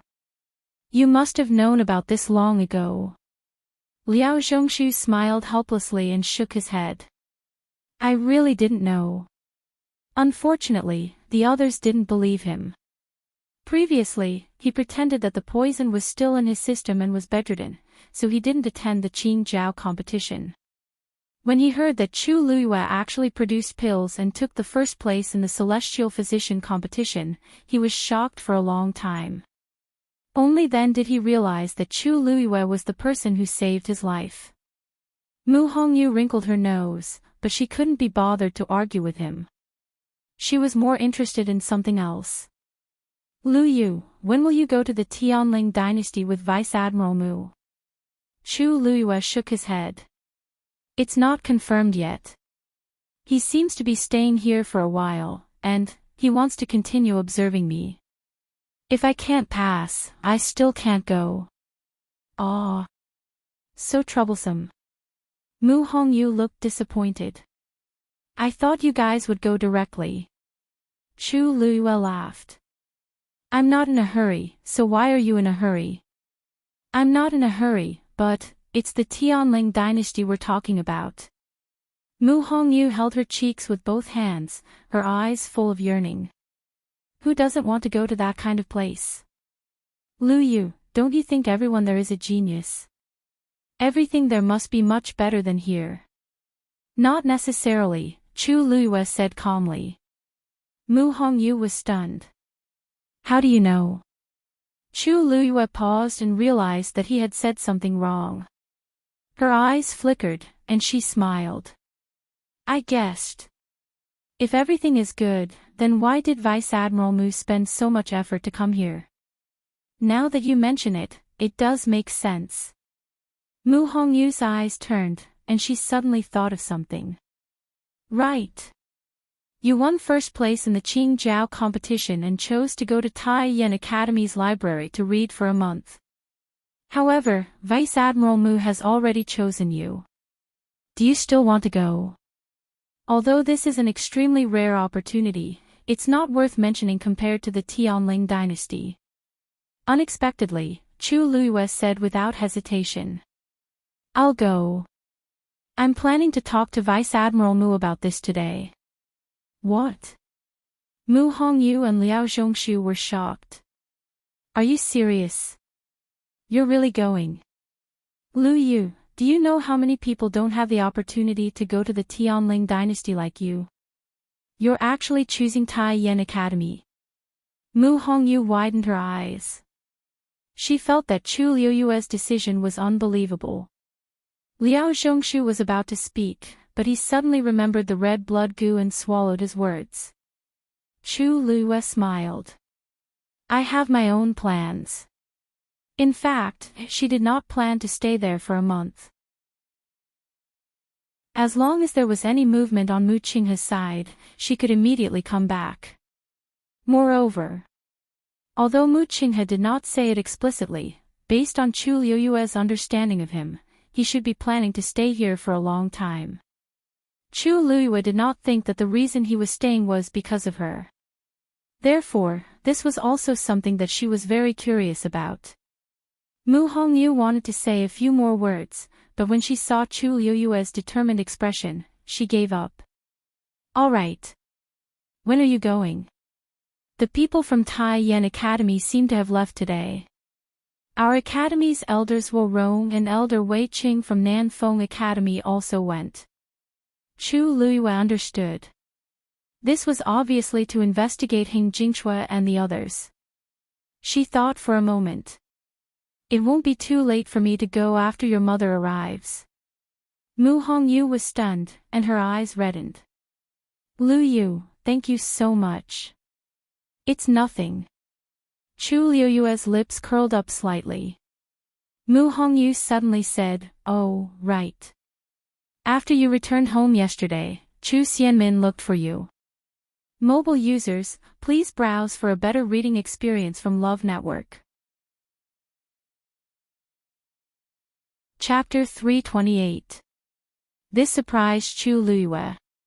She's looking for me. Yes. I don't know what she wants to do. I accidentally passed by your place yesterday and saw her loitering at your door. I went up to ask her what she was doing, but she didn't want to say anything and left in a hurry. Mu Hongyu shrugged and pouted. Maybe she wants to do something to harm you when you're not around. Chu Liuyue squinted her eyes and tapped her fingers on the table. It's indeed strange for Chu Xianmin to take the initiative to look for me. However, if it's because of the person behind red blood goo, it's hard to say. After all, during the Qingjiao competition, she had clearly felt an inexplicable threatening aura. I have a feeling that the other party is targeting me. Then, on Chu Xianmin's side, did Chu Xianmin come to the academy today? She asked. I don't know. She probably came. Are you going to look for her? Mu Hongyu was a little worried. Chu Xianmin was cunning and vengeful. Nothing good would come of her taking the initiative to look for Chu Xianmin. Besides, the crown prince even asked Chu Liuyue to be his wife in front of everyone. This was equivalent to slapping Chu Xianmin in the face. I'm afraid she hates Chu Liuyue to death now. However, after thinking about it, Mu Hongyu felt that her worries were unnecessary. How can Chu Xianmin be Chu Liuyue's match? Okay, go then. I'll go and confirm mother's arrangements after she comes here. Chu Liuyue nodded and got ready to leave. Liao Zhongshu also suddenly stood up. Lu Yu, I'm also leaving. Do you still not know where Chu Xianmin lives? Why don't I bring you there? The two of them looked at each other. Chu Liuyue nodded. Okay. The two of them walked towards Chu Xianmin's residence. Liao Zhongshu sighed. Lu Yu, I owe you my life. If you need anything in the future, just let me know. Chu Luiyue looked at him. He had just recovered from a serious illness, and his face was still somewhat pale. However, the expression in his eyes was incomparably sincere. Perhaps I can't help you with anything now, but as long as you say the word, I will go through fire and water without hesitation. Chu Luiyue looked at him for a while and nodded gently. It's a deal. Liao Zhongshu smiled in relief. The two of them continued to walk forward for a while. Liao Zhongshu stood still and pointed at a certain place ahead. That's where Chu Xianmin lives. Chu Xianmin did not live with others because of her excellent results when she entered the school. I'll wait for you here. Chu Luiyue couldn't help but think that Liao Zhongshu was indeed a smart person. He knew what he should do and what he shouldn't do. The smile on her face deepened as she lifted her foot and walked towards that direction. Just as he reached the door was open from the inside. Chu Xianmin was about to leave when she looked up and saw Chu Luiyue. She was shocked. What are you doing here? Chu Luiyue sized Chu Xianmin up. It had only been one night, but Chu Xianmin looked a lot more haggard. Even though she used a veil to cover her face, one could still see the faint dark circles under her eyes. Her tired, bloodshot eyes also showed that she was not in a good state. Were you looking for me yesterday? Chu Luiyue's question made Chu Xianmin hesitate. And no, Chu Luiyue ignored her and walked past her into the room. You only have 15 minutes. Chu Luiyue said lightly. Chu Xianmin turned around and felt that the pair of black jade-like eyes seemed to have seen through her. She clenched her teeth, closed the door, and turned to face Chu Luiyue. Yesterday, that person came again. Chu Luiyue raised his brows. When? Chu Xianmin shook her head. When I sent the crown prince back yesterday and came back to the academy, he had already been here. I didn't see him. He only left one thing behind. As she spoke, she walked to the table at the side and opened a box. Chu Luiyue glanced at it from the corner of his eyes and focused. That's a letter. Chu Xianmin passed the letter to Chu Luiyue. It was a letter wrapped in a red envelope. There was a strange picture printed on it, and there was a line of words in the middle. To Chu Luiyue. The handwriting was strong and smooth. However, Chu Luiyue felt a strong murderous intent from it. She did not take the letter. Instead, she looked up at Chu Xianmin. Chu Xianmin immediately said, I promise that I didn't say anything about you. I don't know why he wrote you a letter. I really don't know. She only knew that the other party purposely asked her to pass the letter. It was obvious that he already knew everything that happened here. This was also a warning to her. Ever since she received the letter yesterday, Chu Xianmin had been feeling uneasy and worried. She originally thought that the other party would kill her directly. However, other than the letter, everything else was normal. This made her even more fearful. She did not know when the punishment would befall her. After she saw the letter, she hesitated for a long time before deciding to look for Chu Luiyue. However, Chu Luiyue was not around. She did not sleep the entire night after she came back. She kept thinking about this matter and hesitating about what she should do. When she faced Chu Luiyue's question, she subconsciously denied it because she had already decided to hide the letter. Who knew if this was a test from the other party? However, Chu Luiyue was right in front of her. She was terrified and decided to give the letter to her in the end. Chu Luiyue took the letter. Chu Xianmin heaved a sigh of relief for some reason. However, she then saw Chu Luiyue stand up to leave. She was shocked. Why, you're not going to open it here? Aren't you afraid that I'm lying to you? Chu Luiyue glanced at her nonchalantly. She could not be bothered to say that there was half a Xian formation drawn on the letter. This Xian formation's level was so high that even the Academy's elders might not be able to use it. Chu Xianmin knew nothing about Xian formations. She could not even tell that it was half a Xian formation. If she wanted to open the letter, she had to fill in the remaining half. Chu Xianmin did not have the chance to do anything even if she wanted to. Moreover, she did not have the guts to do so now. For some reason, Chu Xianmin felt that Chu Luiyue did not say a single word and only looked at her quietly. However, she felt that she was very small and laughable. She shut her mouth embarrassedly. Chu Luiyue kept the letter and left. Chu Xianmin suddenly thought of something and hurriedly shouted. "Oh right. Since I've been discovered and the letter has been given to you, can you help me get rid of the poison in my body?" Whenever she thought of the horrifying scene of the poison acting up, she would have goosebumps all over her body. She would be terrified the entire night. "I don't have any value to you now.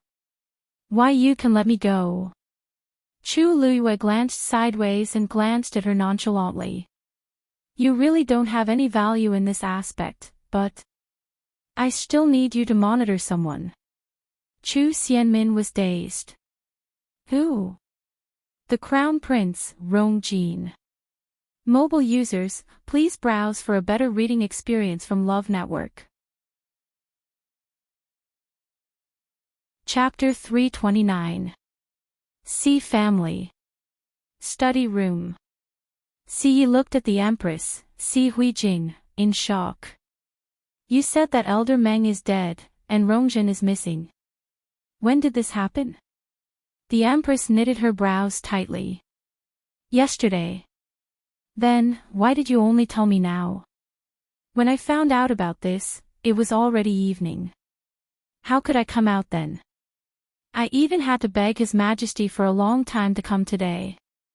The Empress rubbed her temples in frustration. She didn't sleep well last night, and she had nightmares. Her head was about to explode today. The Empress had a distinguished status, but she didn't have much freedom. Her every word and action was watched. She told His Majesty that too many things had happened recently and that she was frustrated. Thus, she wanted to go back to the Sea family to take a look, so she came out legitimately. "Then His Majesty didn't say anything?" asked Siyi worriedly. The Empress closed her eyes. "His Majesty is angry with Rongjin, and he can't be bothered with me. He also wants to take this chance to give us a cold shoulder, so he naturally won't say anything." Siyi sighed, and he couldn't hide his anger. "I've heard about everything. Rongjin is too rash. He actually did such a thing. He's too confident in his position as the Crown Prince. Doesn't he know that there are many people in the Imperial City who want to catch him red-handed?" The Empress couldn't be bothered to mention Rongjin, but he was her most important son after all, so she had to help him. "I've already told him off. He promised that he won't do this again." Siyi sneered and didn't care. If his promise was useful, he wouldn't have done such a thing. "I used to think that Rongjin was petty, but it seems like the problem is more serious than I thought. He's brainless." The Empress glared at him unhappily. "Big brother, it's fine if other people say it, but why are you saying it too? You're his uncle." Siyi wanted to say something, but when he looked up and saw the Empress's haggard face, he paused and swallowed his words. "Forget it, let's not talk about him. Rongjin and Elder Meng's matters are more urgent. What exactly happened? Tell me in detail." The Empress's expression turned solemn, and she immediately recounted what had happened yesterday. "So, we can confirm that Elder Meng is dead, and Rongjin is nowhere to be found?" Siyi asked blankly. The Empress nodded helplessly. "In the entire Sea family, only eldest brother and I know of Elder Meng's existence. Once His Majesty finds out, the consequences will be unimaginable. Therefore, I didn't dare to make it public and only sent people to search for him in private. We searched for an entire night, but we didn't find any traces of Rongjin. We didn't even find any useful clues." Siyi fell into deep thought. Since Senior Meng took her out, they must have left the palace. Have you sent people to search for her favorite places outside the palace? I did, but I still couldn't find him. The Empress sighed. That's why I came here today to ask Big Brother for help. If it doesn't work, we can secretly search the entire imperial capital. Perhaps we can find it. Easy for you to say. Yi got up and paced back and forth in frustration with one hand behind his back. Even for the Xi family, it's extremely difficult to achieve this. Besides, if we cause too much of a commotion, people will definitely find out. In less than half a day, His Majesty will know what we're doing. Then, what can we do? The Empress was also a little anxious. Elder Meng is already dead, and Rongzhen is alone outside. We don't even know what's going on. Now that her Pearl of Essence is destroyed, anyone can easily take her life. If His Majesty finds out. Eldest brother, don't you know that the palace will immediately detect the death of every prince and princess? If something happens to Rongzhen, His Majesty will definitely send people to investigate. If that happens, Elder Meng will definitely be implicated. Then, it will be the Xi family and me. Rongzhen's current situation is already bad enough. If this is exposed, it will only make things worse. Rongzhen is really too much. She's getting older, but her temper is getting worse by the day. She didn't even think about the consequences of doing this. She'll harm us both. Yi glanced at the Empress. Aren't you the one who spoiled Rongzhen's temper?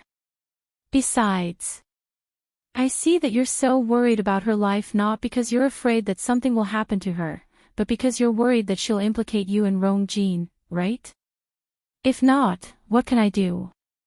The Empress was exposed, and her embarrassment turned into anger. It wasn't easy for me to fight for the Crown Prince position. If Rongzhen falls, what else do I have to rely on? Rongqi. With his temper, he can't take on any big responsibilities. Rongqi's talent and abilities are average, so he can't be of use. Even if he's already a prince, he can't do anything. They're both princes, but look at Princely, Rongxiu. He hasn't been in the imperial city for so many years, but he can still win His Majesty's favor by staying at Princely Mansion all day after coming back. It's really infuriating to compare oneself to others. Yi waved his hands impatiently. Enough. There's no use saying all this now. We still have to find Rongzhen as soon as possible. As long as we hide it from His Majesty, everything will be fine. Oh right, do you know why Rongzhen asked Elder Meng to bring her out at this time? How would I know? Halfway through her sentence, a white light flashed across the Empress's heart. No. Rongzhen also asked Elder Meng to accompany her out previously. That time. She went to find Chu Luiyue. It was also after that time that Rongzhen often looked at the same drawing repeatedly. She had unintentionally seen it before, and it seemed to be a simple map. Rongzhen had also been talking about finding Chu Luiyue a few days ago. Chu Luiyue. She screamed in shock. Yi was dazed. What? What has this got to do with Chu Luiyue? No.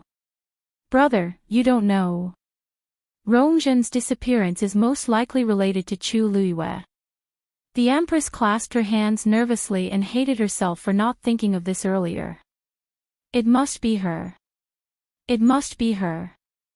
Other than Chu Luiyue, who else can kill a stage 5 warrior so easily? Perhaps Chu Luiyue herself can't do it, but she has too many secrets and countless tricks up her sleeves. Brother. Quick. Get someone to find Chu Luiyue. Bring her here. Rongzhen must be with her. Yi couldn't help but frown upon seeing her like this. Calm down. What do you think the Xi family is? The Xi family isn't the Imperial Guards. How can you casually capture someone? Besides, Chu Luiyue isn't an ordinary person now. Who dares to touch her? If something happens to Chu Luiyue, needless to say, Chu Ning, Tianlu Academy won't let this matter rest. Also, there's Princely Mansion. And the most important one, Mu Qinghe. The Empress bit her lip. Then, ask her directly. Mobile users, please browse and read. A better reading experience comes from Love Network. Chapter 330. If Chu Luiyue didn't do it, what will you do? Si asked in a low voice. The Empress was stumped. She couldn't think of any rebuttal and could only mutter softly. It must be her. It must be. Other than her, it can't be anyone else. Si's head hurt. Jing He, listen to me. I know you're anxious about Rongzhen's disappearance, and so am I. But we can't do this. At this time, we have to be careful. Otherwise, if we're not careful, we'll lose everything. The Empress gradually calmed down. What should we do? Should we just sit here and wait? Si was silent for a while. I'll send someone to find out about Chu Luiyue's situation and see if there's anything strange. The Empress's eyes lit up. Okay. Isn't Si Ting at Tianlu Academy too? I heard that they're classmates, so they must have some interactions. It's best to let him go. Si was a little disgusted. He thought highly of Si Ting and had been grooming him as his successor. This wasn't something to be proud of. Based on Si Ting's personality, he would definitely be unwilling. Also, he wasn't willing to let Si Ting do this either. After the Qingjiao competition, Si Ting accumulated a lot of experience and has been focusing on cultivation. There's no need for him to go. Besides, it's just to find out some information. It's more suitable to let Si Yang go. He's also closer to Chu Luiyue. The Empress disagreed. Si Yang. Would he be able to do it with his jumpy personality? Big brother, this is a small matter, but it's the most important. Big brother, you might not know Chu Luiyue well, but she's very smart. If Si Yang goes, she'll probably realize that something is wrong. Si Ting is mature and cautious. It's better to let him go. Si's face darkened, and he didn't say anything. The Empress carefully glanced at him, leaned closer, and pleaded in a soft voice, Brother Yi, please forgive me. She pleaded, Big brother, I know you dote on Si Ting the most, and I don't want to trouble him because of this. But, there's no other way, right? If you're really unwilling, then I'll find her myself. I've troubled Big Brother a lot all these years. I just hope that if anything happens in the future, you and the Si family won't be implicated. As she spoke, 2 streams of tears fell from her face. She was his sister after all, so Si's heart ached for her. Seeing her in such a difficult position, he also felt bad. Then, Big brother, I'll take my leave first. As the Empress spoke, she wiped the tears off her face and got up to leave. Si shook his head helplessly. Let Si Ting go. The Empress looked at him with surprise and gratitude, tears welling up in her eyes again. Thank you, Big brother. Si sighed and patted her shoulder. It hasn't been easy for you in the palace all these years. You've helped the Si family a lot. We are bound together for good or ill. This small matter was nothing. You've been out for long enough today. You should return to the palace as soon as possible. I'll let you know as soon as I have any news. The Empress thanked him a few more times before leaving. Prince Li's mansion. Rongxiu reclined on the bed with his eyes closed. He stretched out an arm that was riddled with scars. Some of them were so deep that bone could be seen. It was badly mangled and looked extremely terrifying. Yuemo half knelt by the bed and carefully helped him change his dressing. Seeing the wounds on his master's body, even though he was used to killing, he still felt terrified. He lifted the gauze. Because of the bleeding and pus, a large portion of the gauze had already stuck to the flesh. Yuemo took a sharp knife and carefully cut away the stuck part. However, some parts of the wound still ruptured unavoidably. Yuemo quickly looked up at his master and sighed in his heart. Based on his master's abilities, the collapse of Joyo Tower would definitely not pose any threat to him. The reason why he was so severely injured was obviously because his master had done it on purpose. It was obvious who he did it for. "Master, how long do you plan to recuperate for this injury?" Yuemo took off the gauze and hesitated in the few bottles at the side. Rongshio said lightly, "Use the gray bottle." Yuemo paused. "Master, the medicine in this bottle is not very effective for your injury. Why don't we use the white bottle?" He didn't dare to ask his master to use the gold bottle, which was the best, so he could only settle for the second best. However, that was still much better than the gray one. Rongshio ignored his words and asked instead, "How's Yanqing doing?" Yuemo immediately replied, "After you entered Joyo Tower, Yanqing immediately went there." According to him, he seemed to have made some discoveries. He's on the way back now and should be back today. Rongshio grunted lightly. It was impossible to tell if he was happy or angry. The room fell into silence again. Yuemo hesitated for a moment and said boldly, "Master, I know that you don't want to recover too quickly and arouse suspicion, but you have to think about Miss Luyu, right? She knows that you got injured because of her and must feel guilty. Your injury doesn't seem to be getting better day by day. Won't her heart ache every time she sees it?" Rongshio's fan-like eyelashes trembled slightly. Then, he slowly opened his eyes and looked at Yuemo thoughtfully. His eyes were pure and deep, like the most brilliant and mysterious starry night. It was as if he could see through everything. Suddenly, a cluster of golden flames flashed in the depths of his eyes. Yuemo's heart skipped a beat. "Master, digression, I've been having nightmares these few days. I dreamed that I was scolded for not updating properly, and even beaten up. I'll try my best not to be beaten up tomorrow at midnight." Mobile users, please browse and read. A better reading experience comes from Love Network. Chapter 331.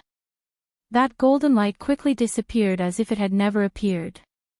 However, Yuemo was sure that he had not seen wrongly. His heart trembled as he hurriedly lowered his eyes. "Master, Rongshio closed his eyes. After a while, he opened them again and regained his usual calmness. "Continue." His thin lips gently spat out 2 words. Yuemo picked up the gray bottle and evenly sprinkled the powder inside on Rongshio's wound. The bitter smell of medicine wafted in the air. Yuemo carefully bandaged his wound with new gauze while feeling conflicted.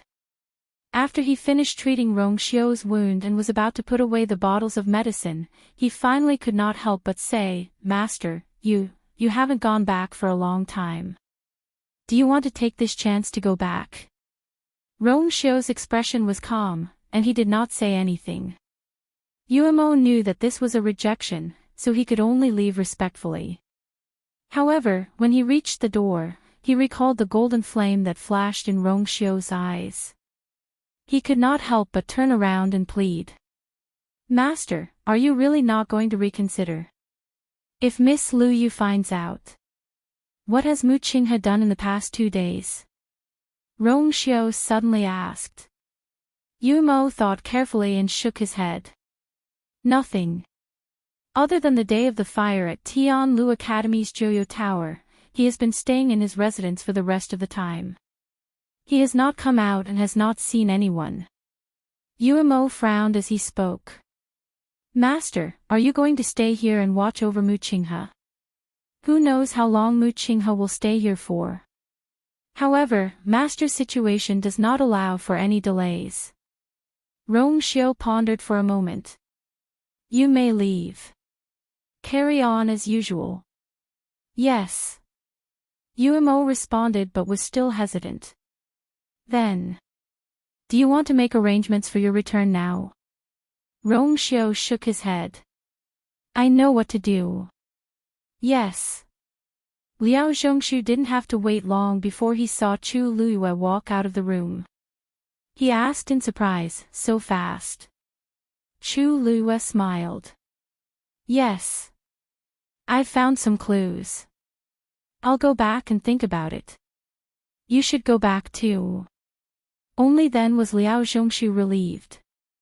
He bid farewell to Chu Luiyue and left. Chu Luiyue returned to his residence alone. She went up to the second floor, entered her room, and locked the doors and windows before taking out the letter. At first glance, this letter was no different from an ordinary letter. However, the complicated Xian formation on it made Chu Luiyue understand that this was a letter that the other party had deliberately sent to target her. She took a deep breath. This Xian formation should be a level 5 Xian formation, but its difficulty could be considered one of the highest. Even a true level 5 mystic cultivator might not be able to successfully fill in the remaining mystic formations. The strength she had shown to the outside world was definitely not at this level, but the other party had sent such a letter. There was only one explanation. The other party firmly believed that she could solve this Xian formation and open this letter. Chu Liuyue's hand that was holding the letter tightened slightly. In this world, there were very few people who knew that she had such strength. Then, who was the person who was targeting her and knew her so well? Chu Luiyue had a faint premonition. Perhaps, the answer was hidden in this letter. She held her breath and concentrated, beginning to study the Xian formation on the letter. After a moment, she picked up a brush from the table and dipped it in ink. Then, she lightly drew a line on the letter and began to fill in the Xian formation. Time passed by minute, and the Xian formation on the letter gradually became complete. Because she didn't add any force and only drew the Xian formation, Chu Liuyue's process of drawing the Xian formation became much simpler. However, even so, this complicated Xian formation still took her a lot of effort. After about an hour, she finally finished drawing the entire Xian formation. When she finished the last stroke, the Xian formation on the letter suddenly lit up. Then, it transformed into countless rays of light and scattered in all directions. Chu Luiyue waited for everything to dissipate before she finally opened the letter. She reached her hand inside, intending to take out the letter. When she touched the letter, Chu Liuyue's heart suddenly jumped. Then, she almost couldn't wait and unbelievably pulled out the letter. It was a piece of high-quality Xian paper. The texture was soft, glossy like jade, and extremely delicate. However, Chu Luiyue widened her eyes in shock. Because, she couldn't be more familiar with this touch. Her hands trembled slightly as she held up the letter. Sunlight shone in from the window and actually penetrated the letter, leaving sand shadows on the ground, as bright as the moon. Chu Liuyue's heart seemed to have been struck by something. This is the Xian moon paper that was specially used in the Tianling dynasty's palace. It was extremely precious. Not to mention the palace servants, even the ordinary concubines and unfavored princes and princesses were not qualified to use it. The reason why she was familiar with it was because she was very fond of it. Whether it was books, paintings, or other things, she used this Xian moon paper the most. Countless guesses appeared in Chu Liuyue's heart in an instant. This Xian moon paper was extremely precious and had always been specially provided in the Tianling dynasty. It was impossible for ordinary people to get their hands on it. To be able to get this Xian moon paper and specially send it to her, she fiercely closed her eyes, trying hard to calm herself down, and slowly opened the letter. On the soft and delicate paper, there was only one line of handwriting: Shengguanyu, long time no see. Mobile users, please browse for a better reading experience from Love Network. Chapter 332. The sun was shining brightly, and a gentle breeze passed through the wooden window. The room was quiet and peaceful. However, Chu Lue seemed to be frozen on the spot, unable to move at all. The blood in her body seemed to have frozen at this moment, and her cold limbs seemed to have gone numb. In her mind, it was as if someone had smashed a huge hammer. It was dull and painful. She held the piece of paper. It was light and thin, but it seemed to weigh 1,000 pounds. She only felt her vision go white, and every word on the paper was like a sharp knife that ruthlessly pierced her heart. She almost couldn't breathe. Sheng Wanyu, Sheng Wanyu. This name had been buried deep in her heart, and she didn't even want to mention it in her dreams. Now, it had appeared clearly on a piece of moon rice paper. She had always thought that she had hidden it very well and had even deceived Xu Ning, who had been with the original body. However, she didn't expect that someone had already known about it. The other party clearly knew her biggest secret, but she didn't even know who the other party was. Chu Lue felt dizzy. She bit the tip of her tongue hard, letting the sharp pain wake her up. She quickly looked around. After confirming that there was no one else around, she heaved a heavy sigh and looked at the letter carefully. There was only one sentence on the paper. Other than that, there was nothing else. Chu Lue compared the handwriting of that sentence with the handwriting on the envelope and found that it was indeed written by the same person. If she had seen such strong and vigorous handwriting before, she would definitely remember it. Unfortunately, no matter if it was in her previous life or this life, none of the people she knew had such a handwriting. However, the other party obviously knew her and had a high status. Or rather, they were extremely powerful. Otherwise, they definitely wouldn't have been able to obtain the moon rice paper. Chu Lue stared at the letter and fell into deep thought. Who could it be? Since her rebirth, she had been staying in country Yao Chen's imperial capital. This place was thousands of miles away from the Tianling dynasty, and she had no way of contacting anyone from the past. Moreover, after experiencing the inhumane torture in the imperial ancestral hall, she had already lost her trust in everything in the past. Even Mu Qinghe, whom she had never suspected, had betrayed her, let alone the others. Her rebirth was her biggest secret and also her biggest trump card.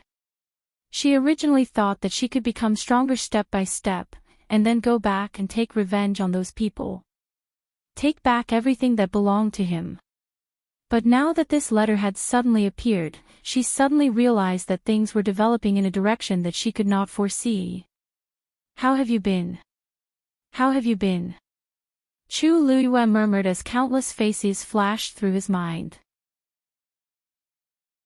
Judging from his tone, he seemed to be quite familiar with her. However, she really couldn't figure out who the other party was. At this moment, she suddenly felt a strange movement in her dantian. Holding his breath and concentrating, the original spirit looked inside. Inside his dantian, the water droplet quietly floated. Directly below, within the heavenly square medicinal cauldron, a black-colored flame transformed into a legendary three-eyed eagle illusion. It was ferociously staring at the outside of the heavenly square medicinal cauldron, Dumpling. The two fiends were fighting with each other through the transparent heavenly square medicinal cauldron. Judging from the burnt fur on Dumpling's body, they had been fighting for a long time. Chu Lue couldn't help but hold her forehead. Why are you fighting again? It hasn't even been 2 days since you came out of Joyo Tower, and you have already fought 5 times. Haven't you fought enough? Dumpling remained motionless as she stared at the legendary three-eyed eagle opposite her. Although the legendary three-eyed eagle was a divine beast, it didn't have a physical body now. Only a soul was left in the karmic fire, and its size was about the same as Dumpling's. The legendary three-eyed eagle's scarlet eyes were indifferent and cold. If it wasn't trapped in the heavenly square medicinal cauldron, it would have long rushed out and killed this reckless thing in front of it 1,000 times. No matter what, it was a renowned paragon back then. Now, it was reduced to fighting with a mere blood ferret. It was really shameless. Looking at the two fiends who were still at daggers drawn, Chu Luyue pondered for a moment, looked at Dumpling, and said, "Dumpling, if you continue fighting, I won't stand up for you." Dumpling swung its tail and angrily pulled it up. Chu Luyue then saw that there was a burnt patch on it. "You're not angry because of this, are you?" Dumpling nodded fiercely. "That's it." Its beautiful fur had been destroyed. It had never suffered such grievances before. If it didn't get revenge for this, how could it continue living in this world? Chu Luyue was speechless as she looked at its angry and self-righteous look. "Isn't this because you provoked it first?" Although she wasn't paying attention to the situation in her dantian, it didn't mean that she didn't know anything. Dumpling choked. A look of mockery flashed across the legendary three-eyed eagle's eyes. "A mere third-grade fiend. Its level isn't high, but it has many problems." Dumpling was instantly enraged. Chu Luyue glanced at the legendary three-eyed eagle indifferently.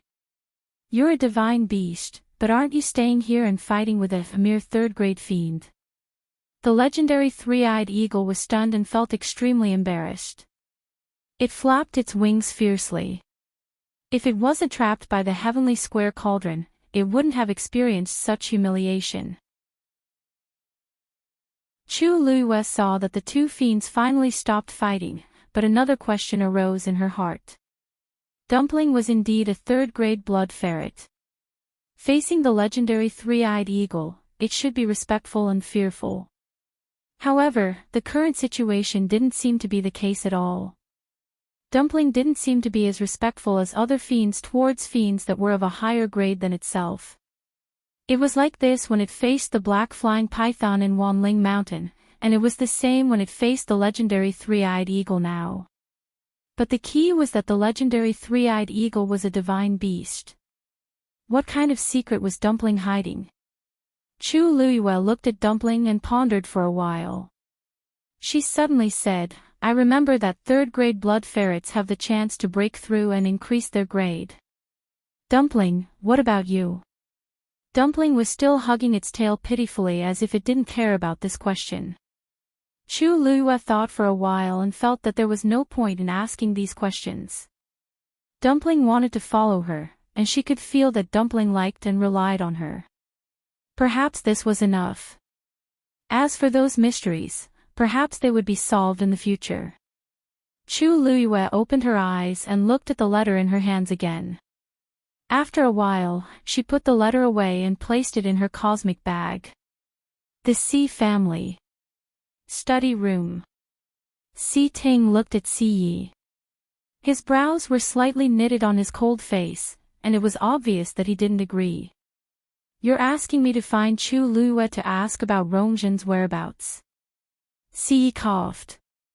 "I know that you don't like to do these things, but this is very important. I can only rest assured if I leave it to you." Si Ting paused and said coldly, "I'm not going. I'm not going." Mobile users, please browse for a better reading experience from Love Network. Chapter 333. Si had already expected Si Ting to reject him, so he wasn't surprised and patiently persuaded him.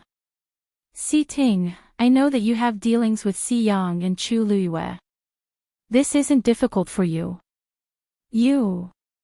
"Master, I can't follow your orders." Si Ting interrupted Si Yi, which was rare of him. Si Yi was stunned for a moment. It was only then that he realized that Si Ting was very resistant to this matter. But this doesn't just involve Rongzhen. It also involves the Empress and Rongjin. After all, the Empress is a member of the Si family. If anything happens to them, it will be a huge problem for the Si family. Si Ting glanced at Si Yi and calmly asked, "The Empress is the fourth princess. She should immediately inform His Majesty about her disappearance and get the Imperial Guards to look for her. Why would the Empress secretly let the Si family do this?" Also, it somehow involves Chu Luiyue. He remembered that Rongjin and Chu Luiyue didn't interact much. The only time they met was at Crown Prince Rongjin's birthday banquet. That time, Rongjin purposely humiliated Chu Luiyue in front of everyone, but she was taught a lesson by Chu Luiyue in the end. Perhaps Rongjin hated Chu Luiyue from then on. According to her personality, it wasn't surprising that she secretly attacked Chu Luiyue after that. But now that she's missing, what does it have to do with Chu Luiyue? Siyi was at a loss for words. He couldn't tell Si Ting about Elder Meng's existence. But Si Ting was stubborn. If he wanted to get to the bottom of it, then, these things are very complicated. Anyway, even if it's for the Si family, what can you do by asking? Si Ye's head hurt. As long as you don't let Chu Luiyue find out that you're asking about Rongjin, she'll definitely know. Si Ting said resolutely. Chu Luiyue was smarter than expected. Many times, even he couldn't tell what she was thinking. Master, I've been classmates with Chu Luiyue for a few months, so I have some understanding of her. If this matter really had something to do with her, then once I opened my mouth, she would definitely be immediately alarmed. On the other hand, if there's no relationship between them, then asking her out of the blue will only arouse her curiosity and suspicion. Therefore, no matter how one looked at it, it was useless to get any information from Chu Luiyue. Si leaned back in his chair and fell into deep thought. He knew that Si Ting's words made sense. But other than that, what else could he do? Get someone else to go. He was really worried. Si Ting looked at him with a dark expression. Patriarch. Chu Luiyue has already been selected by Vice Admiral Mu. Do you really want to put the entire Si family in danger for the Empress and the Crown Prince? Siyi was suddenly shocked. Mu Qinghe was resting in her room. Red Demon stood by the window and groomed its feathers from time to time. The wounds from the previous fight had already healed, but it still felt that it had affected its image, so it had been staying obediently for the time being. It wanted to wait until it was completely healed before going out. Once bitten, twice shy. I've taught you this lesson too many times. If you don't listen, you'll be the one who suffers in the end. Mu Qinghe glanced at Hong Yao and poured herself a cup of tea. Hong Yao pretended not to hear anything. Mu Qinghe looked at the rising white smoke without any expression on his face. You're only a 7th grade fiend now. How dare you fight with a divine beast? Hong Yao froze. It had not revealed anything from the beginning to the end. How did Mu Qinghe know? Mu Qinghe narrowed her eyes when she saw its reaction. It seems like it's true. It had been tricked. Hong Yao suddenly understood and was very annoyed. Mu Qinghe was just guessing and tricking it. Hong Yao glared at Mu Qinghe fiercely. It was always like this. It would betray its master sooner or later. Mu Qinghe picked up the teacup and rubbed it slowly. Divine beast. This place is indeed. His voice was very low, and it was almost inaudible. Suddenly, Hong Yao felt a familiar aura. Its eyes lit up as it flapped its wings and flew outside. Mu Qinghe looked up slightly and looked at the door with deep meaning. Chu Luiyue looked up slightly and looked at the house in front of her. This was Mu Qinghe's residence in the Imperial City. There were no guards outside the door, and even the streets beside it were deserted. She didn't meet anyone on her way here. Those who didn't know would find it strange if they came here. However, Mu Qinghe was the one living here, so everything made sense. In the Imperial City, there were countless people who wanted to visit Mu Qinghe in order to establish a relationship with him. However, nobody dared to do so. Even Emperor Jiawen didn't dare to disturb him, let alone others. She heard that Emperor Jiawen originally wanted to send a few people to serve Mu Qinghe, but he rejected them all. Hence, there wasn't a single servant inside or outside the house. Mu Qinghe lived here by himself. However, there was a transparent barrier outside the door. From afar, one wouldn't notice anything strange. However, once one got close, they would immediately feel a strong suppression. Chu Luiyue was thinking about how to knock on the door when a green figure suddenly flew out from the wall and went straight for her. Hong Yao. Chu Luiyue looked shocked, but she thought in her heart, Hong Yao's sensitive sense of smell is still the same as before. It can even tell that it's me from so far away. Hong Yao happily flew in front of Chu Luiyue. I was about to die from boredom these 2 days. I didn't expect Chu Luiyue to come today. Hong Yao, your master, creak. Before Chu Luiyue could finish her sentence, the door suddenly opened from the inside. An entrance appeared above the spirit formation. Hong Yao quickly flapped its wings, urging Chu Luiyue to hurry in. Chu Luiyue's lips curved up slightly as she walked in. Walking through the front yard and the corridor, Chu Luiyue finally came to a room. The door was open, and Mu Qinghe was sitting inside drinking tea. Chu Luiyue was hesitating whether to speak or not when Mu Qinghe said without raising her head. Just come in. Chu Luiyue followed Hong Yao in. Greetings, Vice Admiral Mu. After the first time, it was much easier to bow to Mu Qinghe again. Only then did Mu Qinghe look up. If you feel bored here, then you can go and focus on your cultivation. Chu Luiyue was stunned for a moment before realizing that these words were directed at Hong Yao. Red Demon rolled its eyes, unwilling to give up. It had heard this kind of words countless times. If it was in a good mood, it might listen to it. But now, she was here. How could it be dismissed like this? Hong Yao landed next to Mu Qinghe's hand and drank tea from her teacup. Half of its head was almost buried in it. After drinking enough, it raised its head and shook its head violently. The tea splashed everywhere.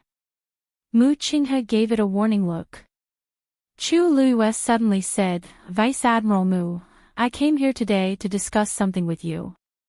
Mobile users, please browse and read. A better reading experience comes from the Love Network. Chapter 334. Mu Qinghe then looked at Chu Luiyue. His voice was as cold and indifferent as ever. Speak. Hong Yao knew when to stop. It immediately took the opportunity to run and hide behind the window. Chu Luiyue glanced at it from the corner of her eye and sighed in her heart. Hong Yao was really troublesome. It knew that Mu Qinghe hated it when people touched his tea, but it still dared to do so. It was really rare for it to survive until now. It was strange. Mu Qinghe came from a humble background. When he was young, he had to snatch rotten buns from beggars and did not have a good day. Later on, when he followed her, his conditions in all aspects improved a lot. However, he was not like other people who had risen from poverty and were passionate about those luxuries. Instead, he was wholeheartedly focused on cultivation and war. Except for one thing, tea. Even she did not know when he fell in love with tea. Not only did he like to drink tea, but he also liked to make tea. Chu Luiyue remembered that he had good tea brewing skills.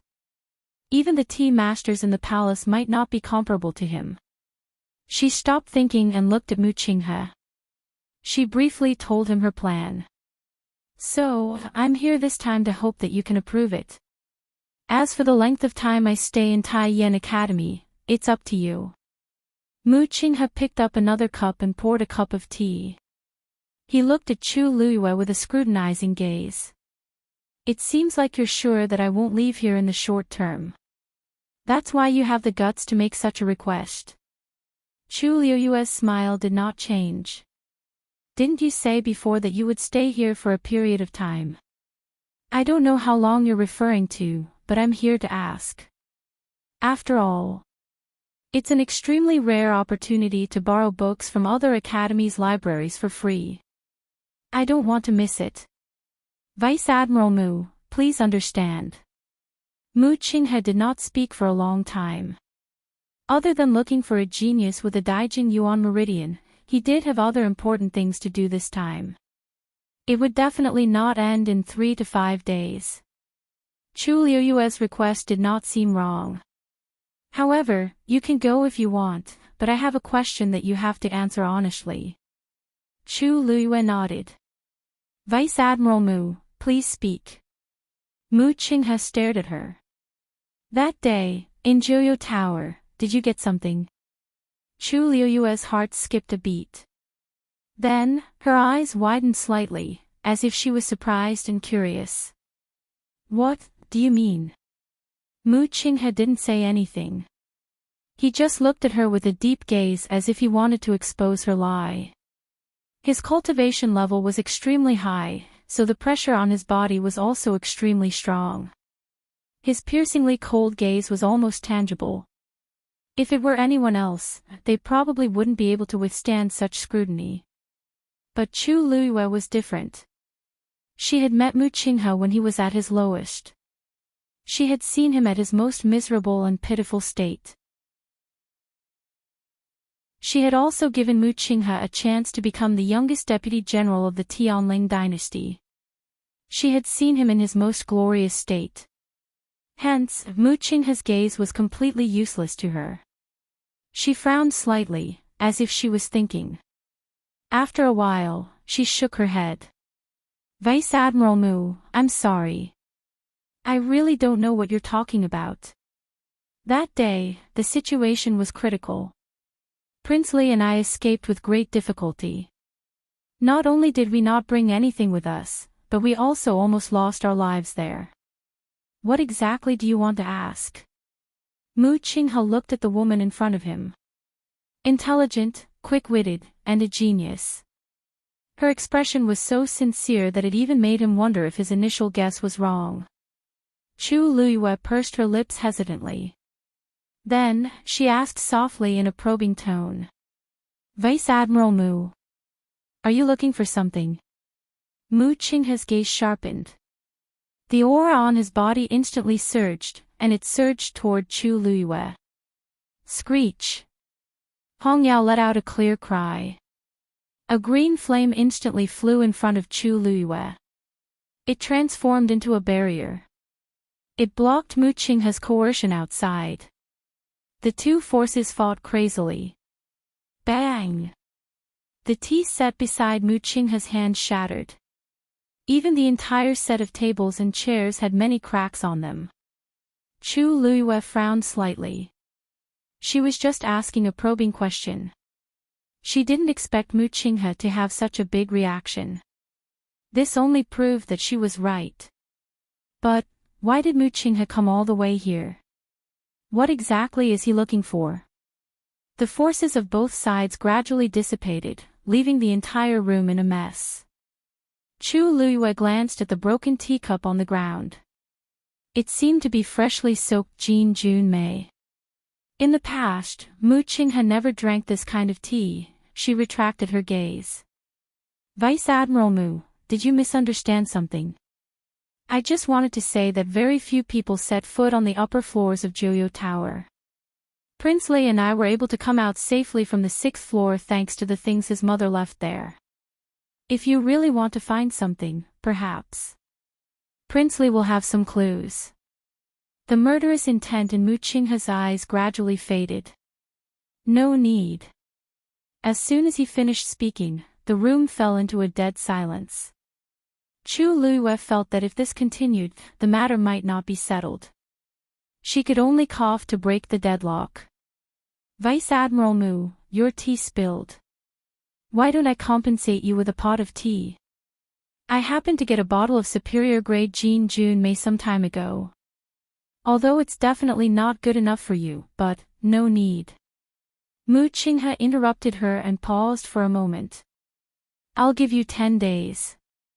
Chu Liyue smiled happily. Thank you, Vice Admiral Mu. Although this person's temper became more and more unpredictable, she was still very happy that he was willing to agree to her request. Mu Qinghe looked at the smiling girl in front of him and was momentarily dazed. That pair of bright and pure black jade-like eyes were too similar. They were clearly two different faces, but when they smiled, the expression between their eyebrows was so similar. However, when he took a closer look, he felt that it wasn't the same. There were too many things hidden in Chu Liyue's eyes. That was an expression that only someone who had experienced countless hardships would have. She was different. She was always noble, pure, and clean. Mu Qinghe averted his gaze without batting an eyelid. During this period of time, the number of times he had thought of her was simply too frequent. This was not a good thing. Go back. Remember, you only have 10 days. Chu Liyue noticed that Mu Qinghe's mood seemed to have changed a little, but she knew that it was no good for her to stay, so she happily bowed and left. Hong Yao followed her to the door reluctantly. She had only been here for a short while, and she was leaving. Moreover, according to what they said just now, didn't it mean that it would not see her for the remaining 10 days? Chu Liyue walked to the boundary and looked back at Hong Yao, who was reluctant to leave. She leaned closer and whispered, "You're too young. I'll bring you a gift when I come back." Mobile users, please browse and read. A better reading experience comes from the Love Network.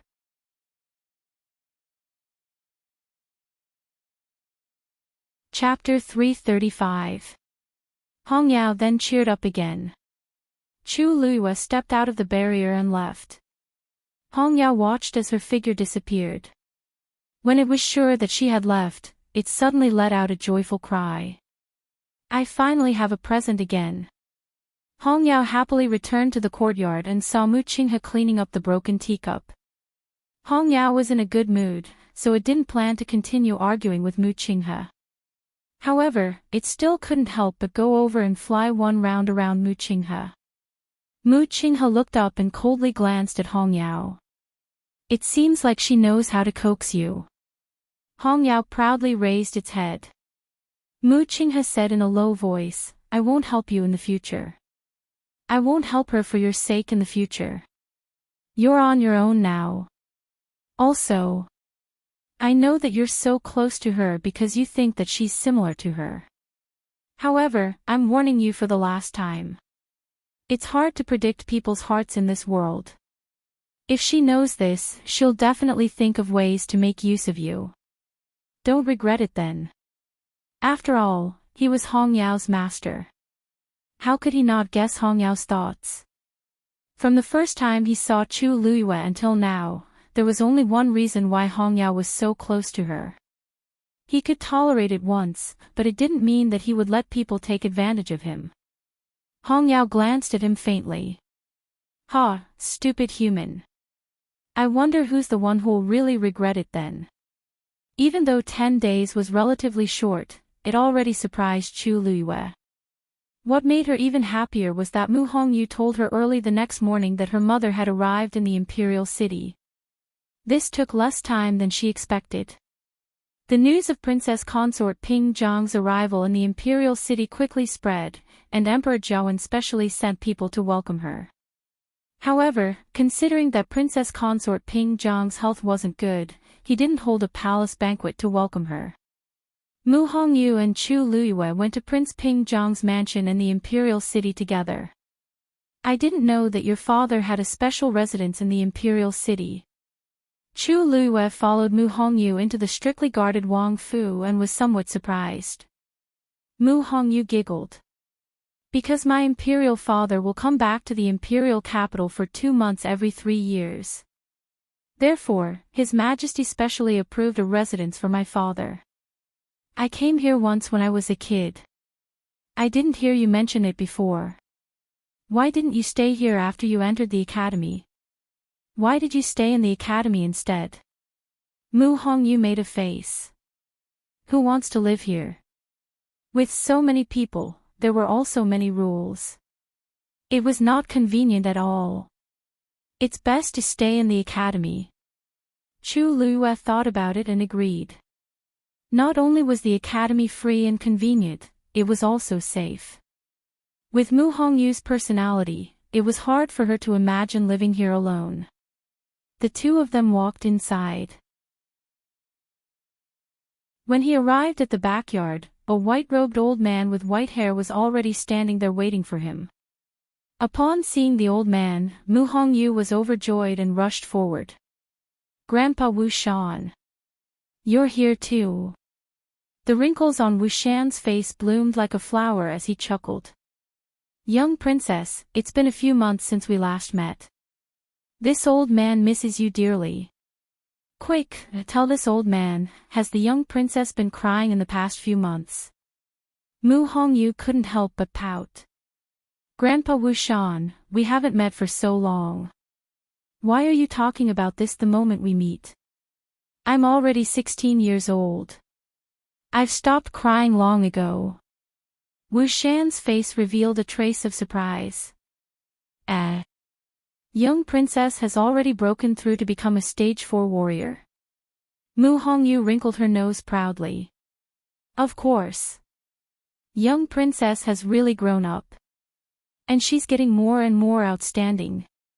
If His Highness and Her Highness knew about this, they would be very happy." Wu Shan sighed. Mu Hongyu hurriedly asked, "By the way, how is mother now?" The smile on Wu Shan's face froze and a trace of worry appeared. "This young princess, you should go and see for yourself." Mu Hongyu's heart sank. Could it be that mother's condition is worse than I imagined? That's right. After all, she has been traveling day and night. Perhaps her condition has worsened. I'll go and take a look," Mu Hongyu said as she pulled Chu Luiyue into the house. However, Wu Shan suddenly blocked the two of them and swept his gaze across Chu Luiyue. "This is, look at me. I forgot to introduce her. Grandpa Wu Shan, this is Chu Luiyue. It's all thanks to her that Vice Admiral Mu is willing to help this time." Wu Shan was shocked when he heard the name. He hurriedly took a step back and cupped his hands. "So it's Miss Chu. Sorry for the disrespect." Although they had just arrived at the capital city, the name, Chu Luiyue, was very well known. "I really don't know how to repay your kindness this time," Wu Shan said with a face of gratitude. "Senior Wu Shan, you're too kind. Hongyu and I are friends, so this is what I should do." Chu Luiyue glanced at the anxious Mu Hongyu and smiled. "If you don't mind, I would like to visit the princess consort with Hongyu. Is that okay?" "Of course. Of course. Please come in."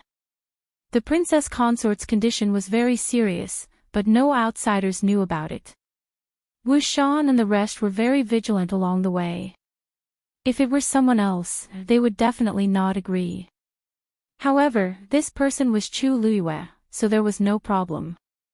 After all, without her help, the envoy of the Tianling dynasty would not agree to hire a celestial physician to treat the princess consort's illness. Chu Luiyue and Mu Hongyu quickly walked into the house together. Wu Shan stood outside and watched over them. The moment they entered the room, Chu Luiyue saw a woman lying on the bed. Chu Luiyue's heart skipped a beat. This must be Mu Hongyu's mother. Her eyes were closed, and her face was pale. Her cheeks were sunken, and there was an aura of death between her brows. She looked very haggard. Mu Hongyu's eyes reddened as she rushed to the bedside. "Mother." When the princess consort heard the voice, her eyeballs seemed to move, and she slowly opened her eyes. Her eyes were dim, and she was exhausted as if she had exhausted all her energy. She looked at Mu Hongyu and reached out with difficulty to touch Mu Hongyu's face. She revealed a pale and weak smile as she said in a hoarse voice, "You've her." Mu Hongyu's eyes instantly welled up with tears. She immediately lowered her head to wipe them away as if she did not want her mother to see her like this. However, as she held her mother's bony hand, she couldn't stop her tears from rolling down her cheeks. "Mother. Mother. Why? Why are you like this?"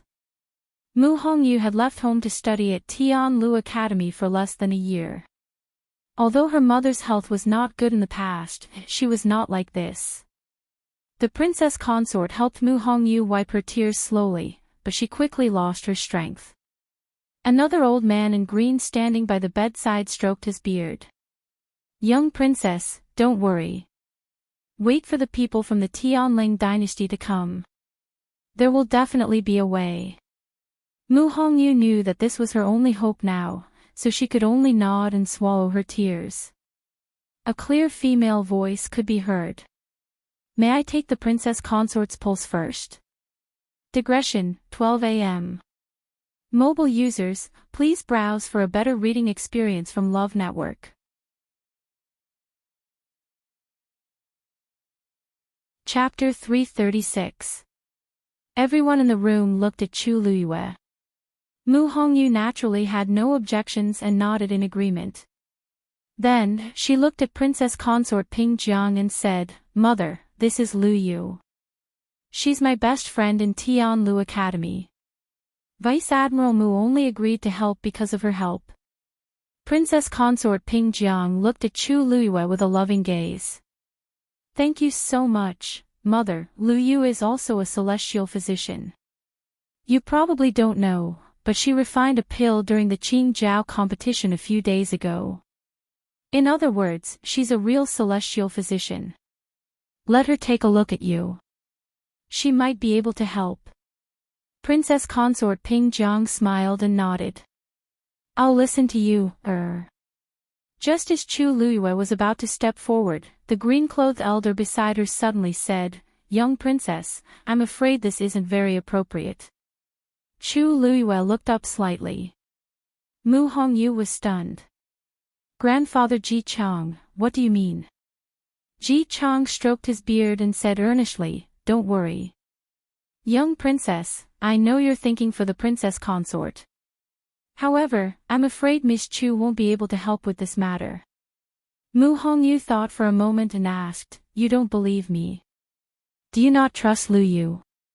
Of course not. Ji Chang shook his head. Miss Chu is very famous, and we've all heard of her. To be able to form a pill at such a young age is enough to prove Miss Chu's shocking talent. However, the princess consort has been seriously ill for a long time. Even the top celestial physician in country Yaoqin can't do anything about it, let alone Miss Chu. Why don't we wait for the Tianling dynasty's celestial physician to come before we take a look? Mu Hongyu furrowed her brows in displeasure. Grandfather Ji Chang, I'm just asking Lu Yu to take my mother's pulse. It's not a big deal. Besides, the celestial physician from the Tianling dynasty hasn't arrived yet, so we can only wait. It won't hurt to let Lu Yu take a look. Aren't you being a little too cautious? Ji Chang looked a little troubled. Young princess, I didn't mean to stop you, but, sigh, you don't know. Before we came here, His Highness told us to keep the princess's condition a secret. We can't let anyone know about it, so you still don't trust Lu Yu? Mu Hongyu was really angry this time. She stood up and looked straight at Ji Chang with a solemn expression. Grandfather Ji Chang, Lu Yu has helped us so much. Why are you still so wary of her? If I can't even trust her, then there's no one I can trust in the capital. You're hurting my heart. Ji Chang didn't seem to expect Mu Hongyu to value Chu Luyue so much.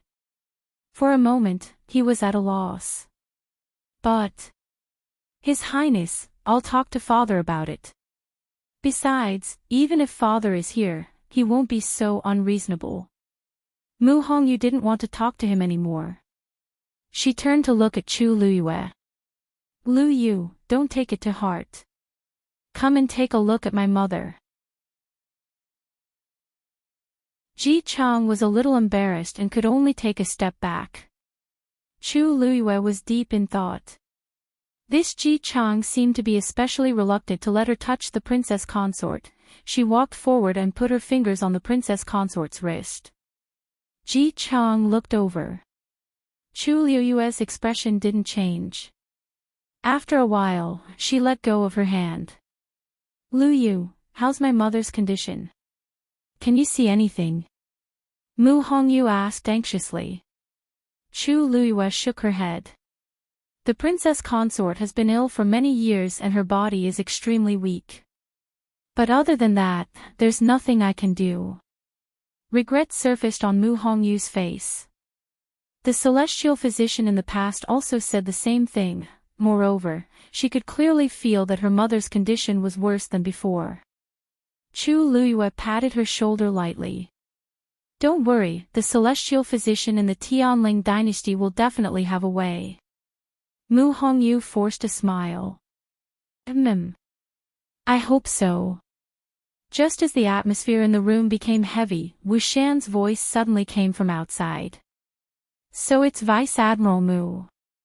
Sorry for not welcoming you, it's really disrespectful. Hearing the sound, the people in the room all looked outside. Chu Luiyue walked to the door and saw Mu Qinghe in the courtyard. Beside him stood a young man in blue. That man looked to be in his 20s and wore a blue brocade robe with a white jade belt around his waist, outlining his tall and smooth body. He was very tall. Mu Qinghe was a general and was already very tall and strong. But this man standing beside him was a head taller. But what was more eye-catching was that he had a pair of blue eyes. Those eyes were like the purest ice crystals, shining with a cold light. But there was a careless smile on his face, making him look like a demon that looked at the world with a cold smile. Chu Luiyue's heart seemed to have been hit by something. How could it be him?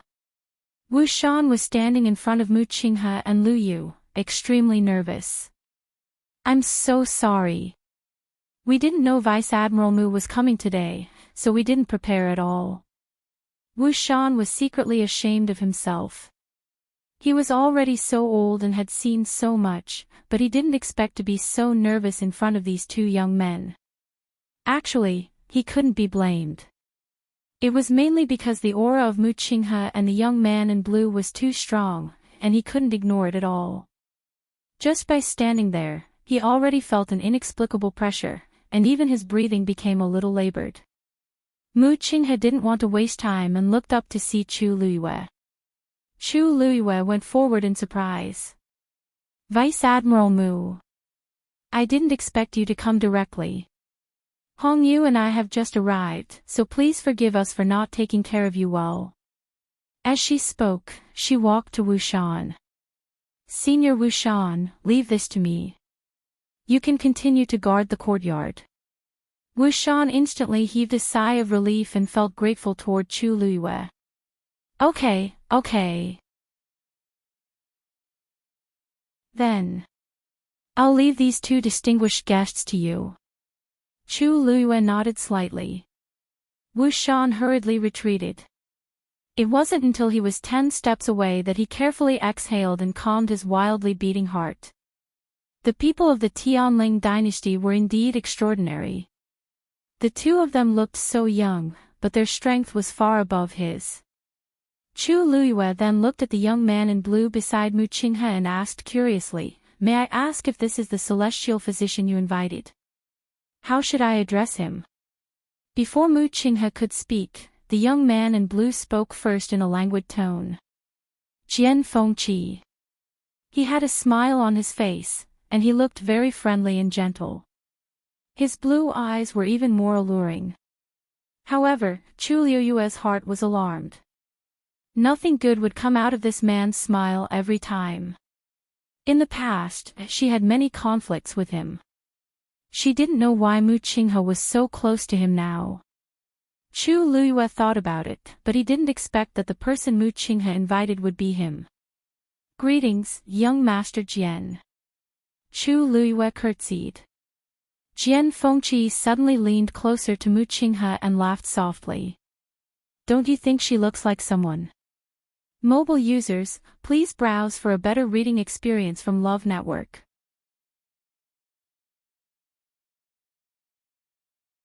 Chapter 337. Mu Qinghe glanced at him coldly with a hint of warning. Jian Fengqi didn't take it seriously and smiled flirtatiously. Even I can see it. Can't you see it? Those eyes are really... Jian Fengqi. Mu Qinghe's voice sounded like it was mixed with ice shards. Jian Fengqi finally restrained himself and shrugged. Okay, I won't say it. Although he was talking to Mu Qinghe, his eyes were fixed on Chu Luiyue. To be precise, he was looking at her face. May I know your name? He was tall and handsome, and when his icy eyes stared at a person seriously, it was as if they could transform into a surging sea, bringing with them an ambiguous and affectionate feeling that made people sink into them. Chu Luiyue couldn't remember how many girls he had won over with his looks. Everyone in the Tianling dynasty knew how flirtatious Jian Fengqi was, but there were still countless girls who flocked to him, just to beg him to look at them a little more. But he had always been in the midst of flowers and never touched a single leaf. Chu Luiyue couldn't figure out how he got rid of those girls, and how they didn't complain about him and couldn't forget him. Chu Luiyue tried her best to suppress the urge to punch the man in the face, and her lips curled into a perfect polite smile. Chu Luiyue. Oh, Jian Fengqi's eyes lit up for a moment, and he glanced at Mu Qinghe meaningfully as he dragged out his words. What a good name. Chu Luiyue had always been too lazy to pay attention to him, but now that there was a great disparity between their statuses, she had to accept it. Thank you for your compliment, young Master Jian. Lu, you can't thank you enough for coming all the way here to help. Jian Fengqi was still smiling, but there was a trace of surprise in his heart. Most women would blush and their hearts would race when they saw him. Even the worst would have a look of admiration in their eyes. But this girl in front of him had never changed her expression since she saw him. This is rare, no wonder he could persuade Mu Qinghe to ask for his help. If there wasn't a special reason, he didn't think that Mu Qinghe would be willing to spend so much effort to invite him over. Not at all. It's my honor to have a beauty's request. Chu Luiyue rolled her eyes in her heart. She thought that many things had changed after more than a year. But now, it seemed that Jian Fengqi's coquettishness was still very good. Then, Vice Admiral Mu, young Master Jian, this way. Chu Luiyue did not want to be entangled with him for too long, so she turned sideways and invited them into the house. Just lead the way, said Lu Yu. Nodded. Chu Luiyue didn't insist and took the lead. Looking at her back view, Jian Fengqi poked Mu Qinghe's arm and lowered his voice. I think I know why you invited me over now. Mu Qinghe's expression was as cold as usual. She looked straight ahead and didn't intend to bother with Jian Fengqi. But Jian Fengqi wasn't bothered by her cold attitude. Instead, the smile on his face became even more arrogant. I didn't say who she looked like just now. Why are you angry? Mu Qinghe paused in her footsteps. If you don't want the 5-colored origin stone, feel free to continue or go back now. The smile on Jian Fengqi's face froze. I was just joking. Why are you so serious? Okay. I promise that I won't mention this again, okay? As he spoke, he lifted his feet and followed her. He thought to himself that this person's temper was getting harder to please. Chu Luiyue pretended not to hear what the two were saying. When they reached the door, Mu Hongyu and Ji Chang were already waiting there. Both of them were surprised to see Jian Fengqi so young. Ji Chang was fine, but Mu Hongyu had always been a straightforward person. Can this person do it? Was written all over her face. Jian Fengqi looked at Mu Hongyu with great interest. Miss, you don't seem to trust me very much. Mu Hongyu didn't feel embarrassed and said frankly. I think so. Jian Fengqi was waiting for Mu Hongyu to say a few polite words. He didn't expect her to admit it directly. The teasing words in his throat were suddenly choked. However, since you were invited by Vice Admiral Mu, you must be a very good celestial physician. Jian Fengqi felt a little better. He smiled lazily and wickedly. Miss, next time when you praise someone, don't pause for too long. Mu Hongyu nodded obediently for the sake of the other party's background. However, she was thinking in her heart, why is this man smiling so strangely?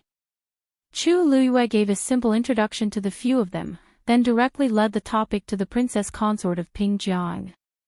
Vice Admiral Mu, young Master Jian, this is the princess consort of Pingjiang. She is also the person who hopes that young Master Jian can help this time.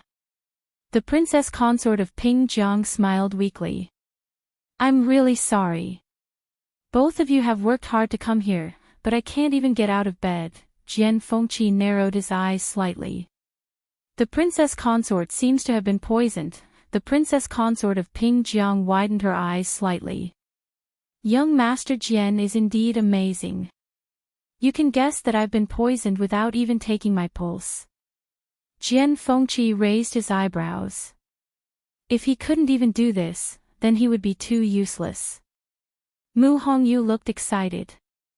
She quickly moved aside and took Jian Fengqi's pulse. Young Master Jian, please. As she spoke, she walked to Chu Liuyue's side and whispered. The people of the Tianling dynasty are indeed extraordinary. Celestial physician who has treated my mother in the past has never been able to tell that my mother has been poisoned without taking her pulse. Chu Luiyue nodded. Although Jian Fengqi wasn't a good person, he was still skilled. Otherwise, he wouldn't have been so presumptuous. Jian Fengqi took out a handkerchief and placed it on the princess consort's wrist before putting his long fingers on it. Mu Hongyu hesitated for a moment, but still couldn't help but add on. I originally thought that he wasn't a good person, but now it doesn't seem to be the case. Chu Luiyue and her looked at each other. She didn't know why, but she felt that Mu Hongyu's words just now seemed to have meant he wasn't a good person.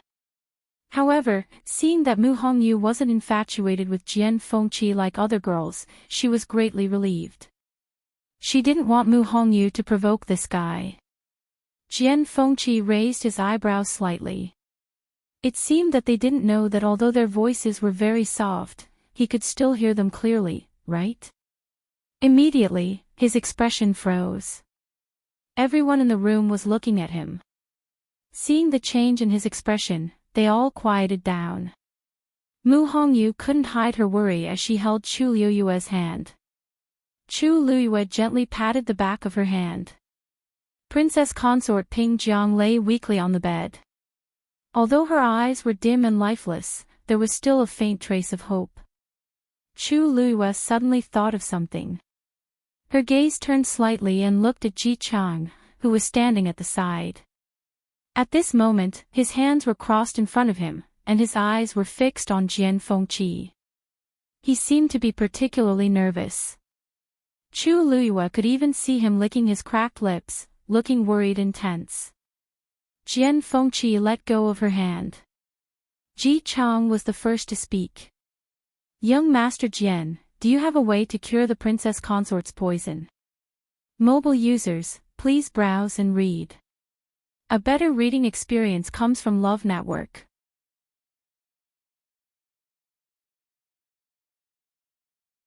Chapter 338. Jian Fengqi pondered for a moment. The poison in the princess consort's body seems to be a mixture of several types, and they were administered at different times. Mu Hongyu exclaimed. How could this be? All this time, she had thought that the poison in her mother's body was caused by an accident many years ago.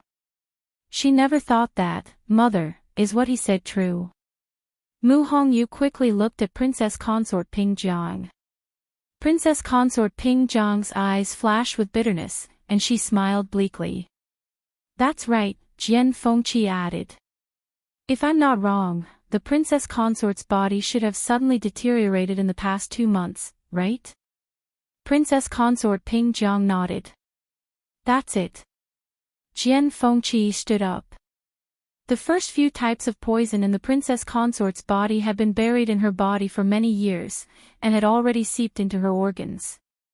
But because they were not highly toxic, they did not cause too serious of a consequence. But recently, someone administered another type of poison, which triggered all the toxins in the princess consort's body at the same time. That's why she was defeated like a landslide, resulting in the current situation. Mu Hongyu looked as if she was struck by lightning, and she stared blankly at Jian Fengqi. Then, what should we do now? Can you get rid of all these poisons? Jian Fengqi frowned slightly, and he seemed to be in a difficult position. This is a difficult task. After all, these poisons were administered at different times, and they are of different types. To get rid of all of them, not only do we have to know what these poisons are, but we also have to avoid new problems during the detoxification process. If we're not careful, all our previous efforts will be wasted, and even. Jian Fengqi paused. Even if he did not finish the rest of his sentence, everyone knew what he meant. Mu Hongyu was a little absent-minded. Could it be that even the celestial physician of the Tianling dynasty could not do anything? Ji Chang heaved a long sigh, and his face was full of grief. Young Master Jian, please think of something. The prince and the princess consort are deeply in love, and have supported each other for many years. If the princess consort. Of course. Jian Fengqi suddenly interrupted Ji Chang, and the corner of his mouth curled into an evil smile. Ji Chang was stunned for a moment, and the sorrowful expression on his face instantly froze. You mean, this poison is very difficult to deal with, but I didn't say that I can't deal with it. Jian Fengqi's smile deepened. Everyone finally understood what Jian Fengqi meant. Chu Luiyue cursed in his heart. As expected, he was still the same. If he didn't speak like this, it would seem that he couldn't show how powerful he was. However, Jian Fengqi also noticed that something was wrong with Ji Chang. Don't worry, everyone.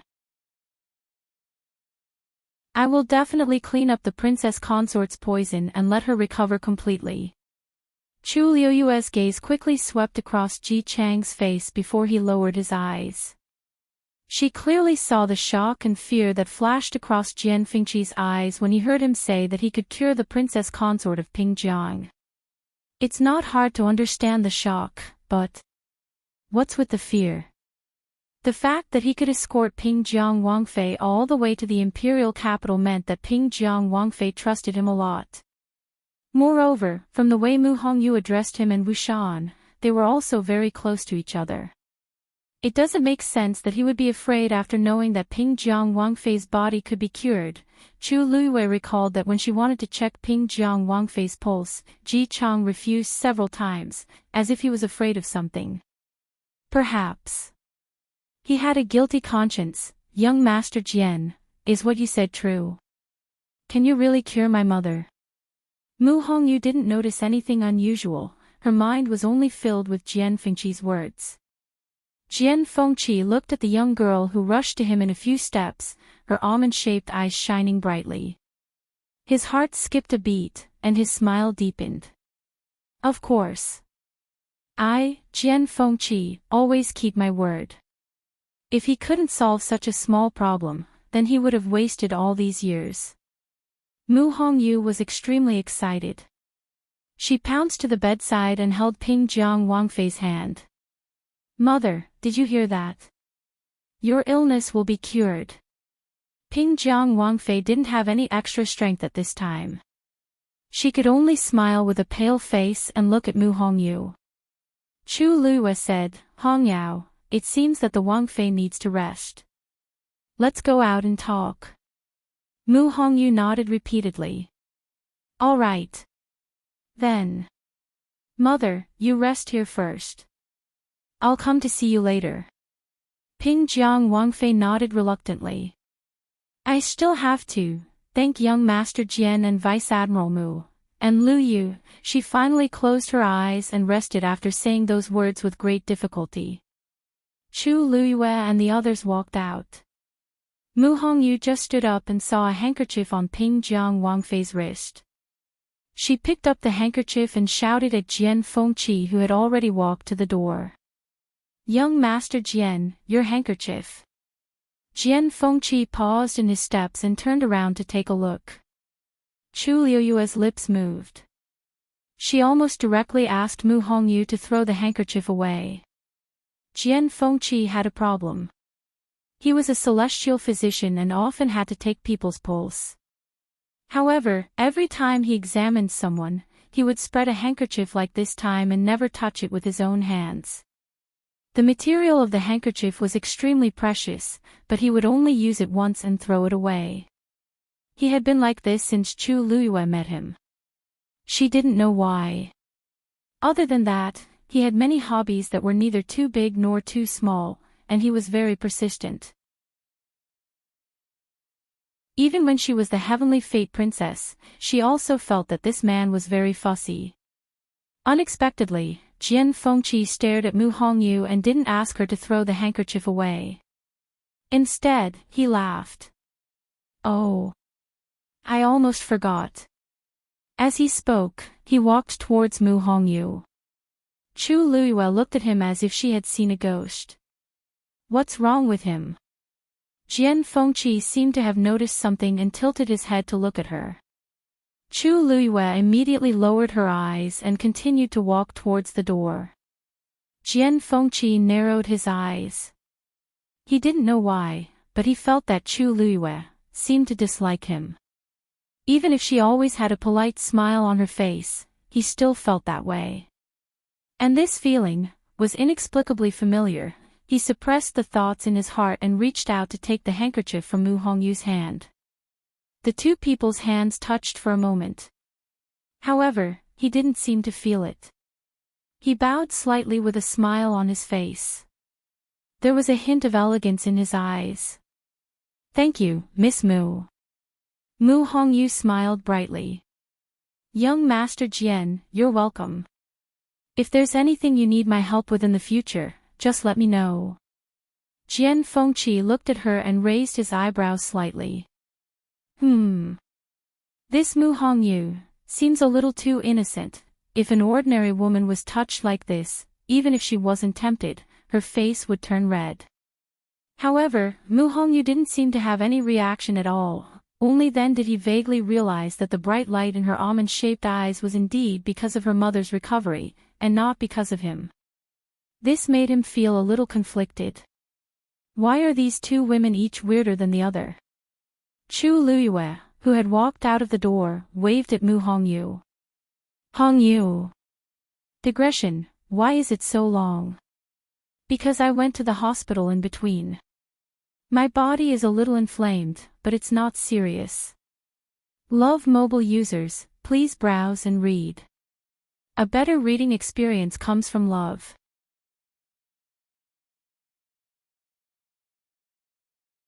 Chapter 339.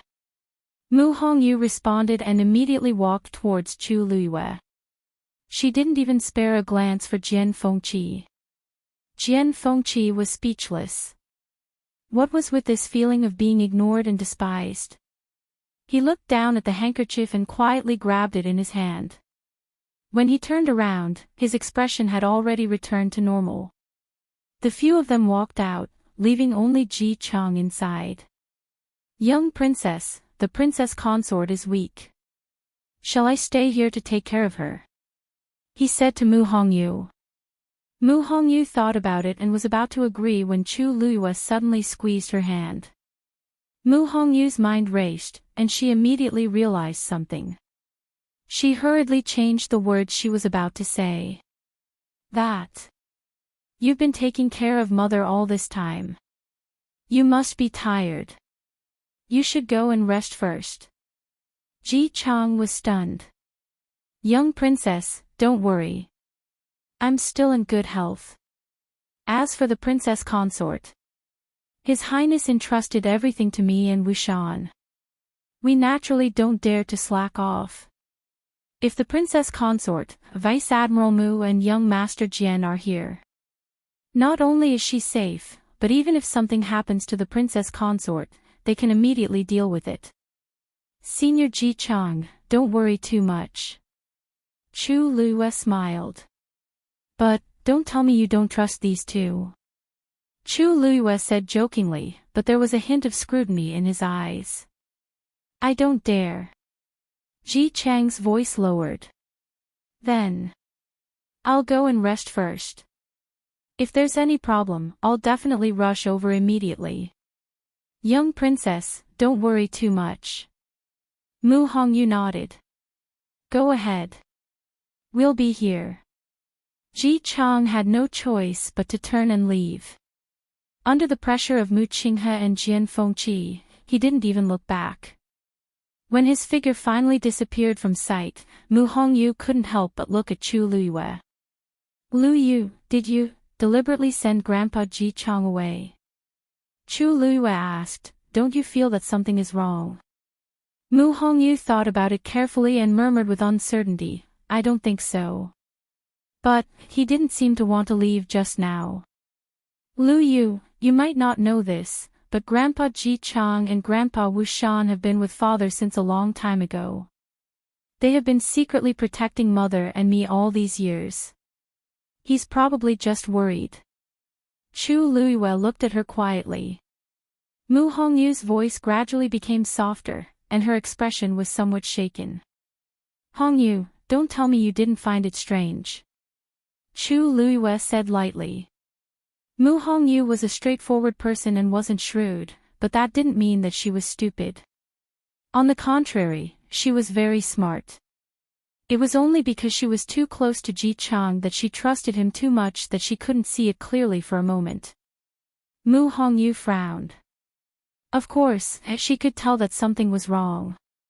Grandpa Ji Chang seemed to be especially protective of Mother. In the beginning, he wasn't willing to let Chu Luiyue take her pulse, and he wasn't willing to leave just now. More importantly, he didn't seem to be as happy as she thought he would be when it came to her mother's recovery. He had followed Father and Mother for so many years, and he had been running around for Mother's illness many times in the past. But now that there was hope, his reaction was a little strange. You mean? Mu Hongyu looked at Chu Luiyue with uncertainty. Chu Luiyue chuckled. Just look at the future. However, you have to remember one thing. In this world, no matter how close the person is to you, no matter how much you trust them, they can still betray you. When that time comes, you might not even know how you died. Mu Qinghe's body suddenly stiffened. Jian Fengqi glanced at Chu Luiyue. Interesting. Of all the people who heard this, it had to be Mu Qinghe. If he hadn't been sure that Chu Luiyue didn't use any disguise technique, he would have suspected that this was deliberately said for Mu Qinghe. That makes sense. Jian Fengqi clapped twice, as if he agreed. You may know a person for a long time without understanding his true nature. Many things can't be seen from the surface, and sometimes misunderstandings can arise. Don't you think so, Miss Mu? Mu Hongyu blinked and suddenly realized something. This Jian Fengqi seemed to be talking about her. She coughed and finally felt a trace of awkwardness. Ahem, that's true. Thank you, Lu Yu and young Master Jian. I will be more careful in the future. Chu Luiyue looked at Jian Fengqi with a natural expression. Young Master Jian, I wonder, how do you plan to treat the princess? No matter what kind of medicine you need, we will definitely get it. Jian Fengqi said leisurely, there are several kinds of poison in her body. It is impossible to remove them all at once. Moreover, her body can't withstand such a heavy dose of medicine. We can only make a decoction and let her take it first, and then let her take the antidote pill. How long will it take? Jian Fengqi raised a finger. 1 day is enough. Mu Hongyu was a little shocked. 1 day is enough. This day refers to the day I need to make the decoction and pill, not to let her recover completely. After that, she will need to take the decoction for a month to completely remove the remaining poison. But that is very simple. You just need to find someone to make the decoction according to my prescription. Chu Luiyue thought to herself, as expected. Jian Fengqi had always only taken care of the most important step when treating patients. He was always too lazy to do the rest. He always felt that it was a waste of his talent and energy to do those things. But it was already very good that he was willing to do this step. I heard that Miss Chu is also a celestial physician. And you can already make pills now? Jian Fengqi asked with great interest. Chu Luiyue nodded. It's just luck. You are only 14 this year. Although you are not as good as, but you are not bad. No wonder Mu Qinghe was willing to help you. Chu Luiyue smiled very modestly. Jian Fengqi felt more and more depressed. This Chu Luiyue seemed to be doing everything well, but the emotions in her eyes did not fluctuate. It was as if no matter what he said, it would not affect her. He turned his gaze slightly.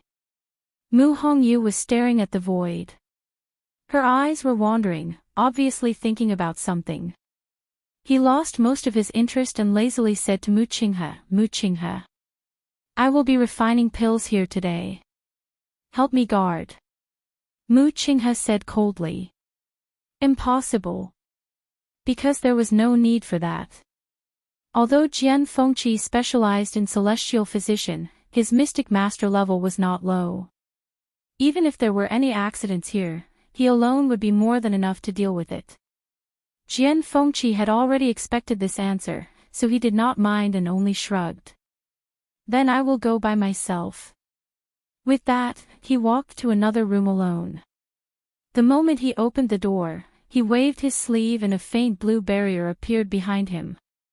As for his figure, it was immediately concealed. He stepped into the room. At the same time, a cluster of flames suddenly rose from his hand. The square handkerchief instantly dissipated. Digression: small ailments can really kill. Mobile users, please browse and read. A better reading experience from LoveNet.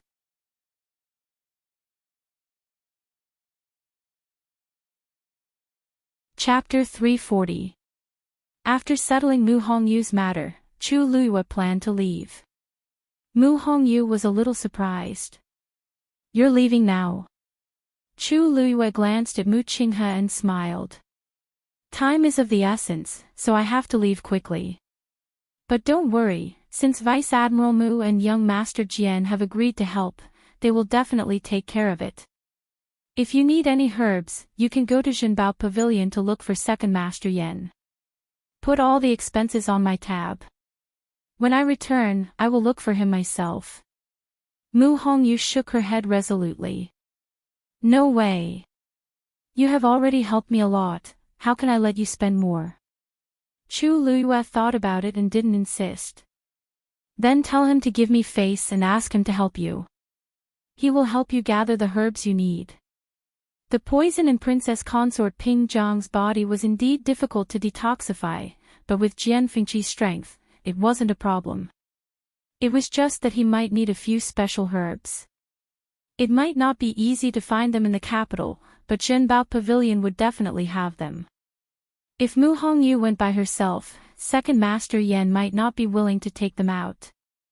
That was why she asked Mu Hongyu to mention herself. In this way, Second Master Yan would most likely be willing to help. Chu Luiyue didn't tell Mu Hongyu the details. But Mu Hongyu was extremely intelligent. She had already guessed something and wanted to say a lot of things, but when they reached her mouth, they seemed to be stuck. In the end, she only said one sentence. Lu Yu, thank you. Chu Luiyue nodded. Although she didn't get along with Jian Fengqi and didn't like him, he was indeed a man of his words.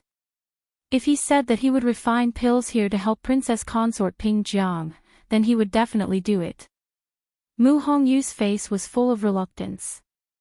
Chu Luiyue wanted to remind her to be careful of Jian Fengqi, but she felt that it was unnecessary. Mu Hongyu was an iron tree and would only be Jian Fengqi's nemesis. Chu Luiyue looked at Mu Qinghe and asked with a smile, Vice Admiral Mu, do you want to stay here, or? Mu Qinghe didn't say anything and left.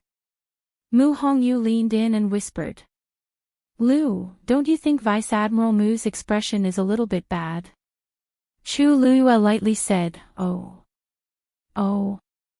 I don't think so. Really?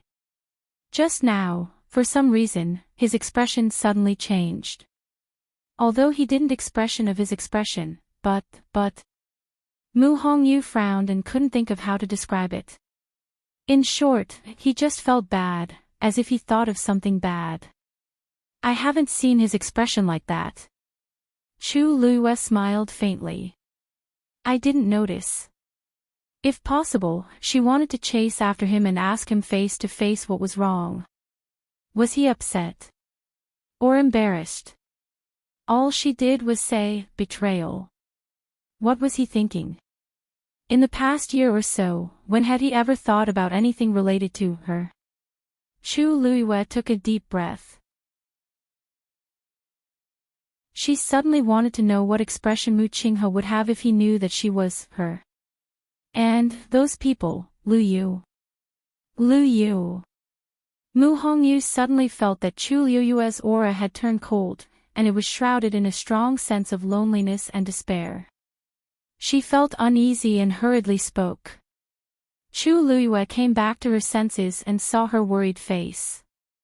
Are you okay? The aura on Chu Liyue's body quickly dissipated, and a faint smile appeared on her lips. I'm fine. Those people should be the ones who are not fine. Mu Qinghe returned to his house. It was rare for him to be in a trance, and his heart felt like it was blocked by something. It was very uncomfortable. He closed his eyes and tried to calm himself down, but Chu Liyue's words kept echoing in his mind like the most profound curse. In this world, no matter how close the person is to you, no matter how much you trust them, there is a possibility that they will betray you. When that time comes, you may not even know how you died. The woman's clear and gentle voice rang in his ears again and again. This is not right, this is not right. Mu Qinghe barely found a trace of rationality.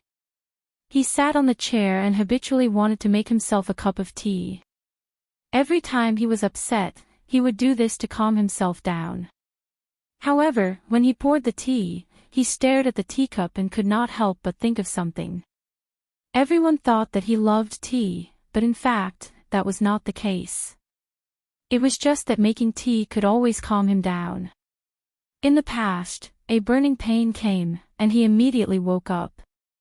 Only then did he realize that because he was absent-minded, the hot tea had spilled on his hand. He closed his eyes fiercely and angrily swept the tea set to the ground. Crash! A crisp cracking sound echoed in the room, making it seem especially empty. Hong Yao, who was standing on the windowsill, looked back at him and lazily buried its head in its wings. A sharp pain suddenly came from his heart. Mu Qinghe's expression changed. He suddenly covered his chest with one hand and gasped for breath. Immediately, he took out a diamond-shaped bronze mirror with difficulty. Hongya did not move, but its body tensed up. The next moment, a dazzling light suddenly flashed on the bronze mirror. In the room, an invisible pressure suddenly descended. On the bronze mirror, the light gradually dissipated, and a scarlet sea appeared. A voice came out from it, Mu Qinghe, it's been so long. Why haven't you made any progress on what I asked you to do? Mobile users, please browse and read. A better reading experience comes from the Love Network.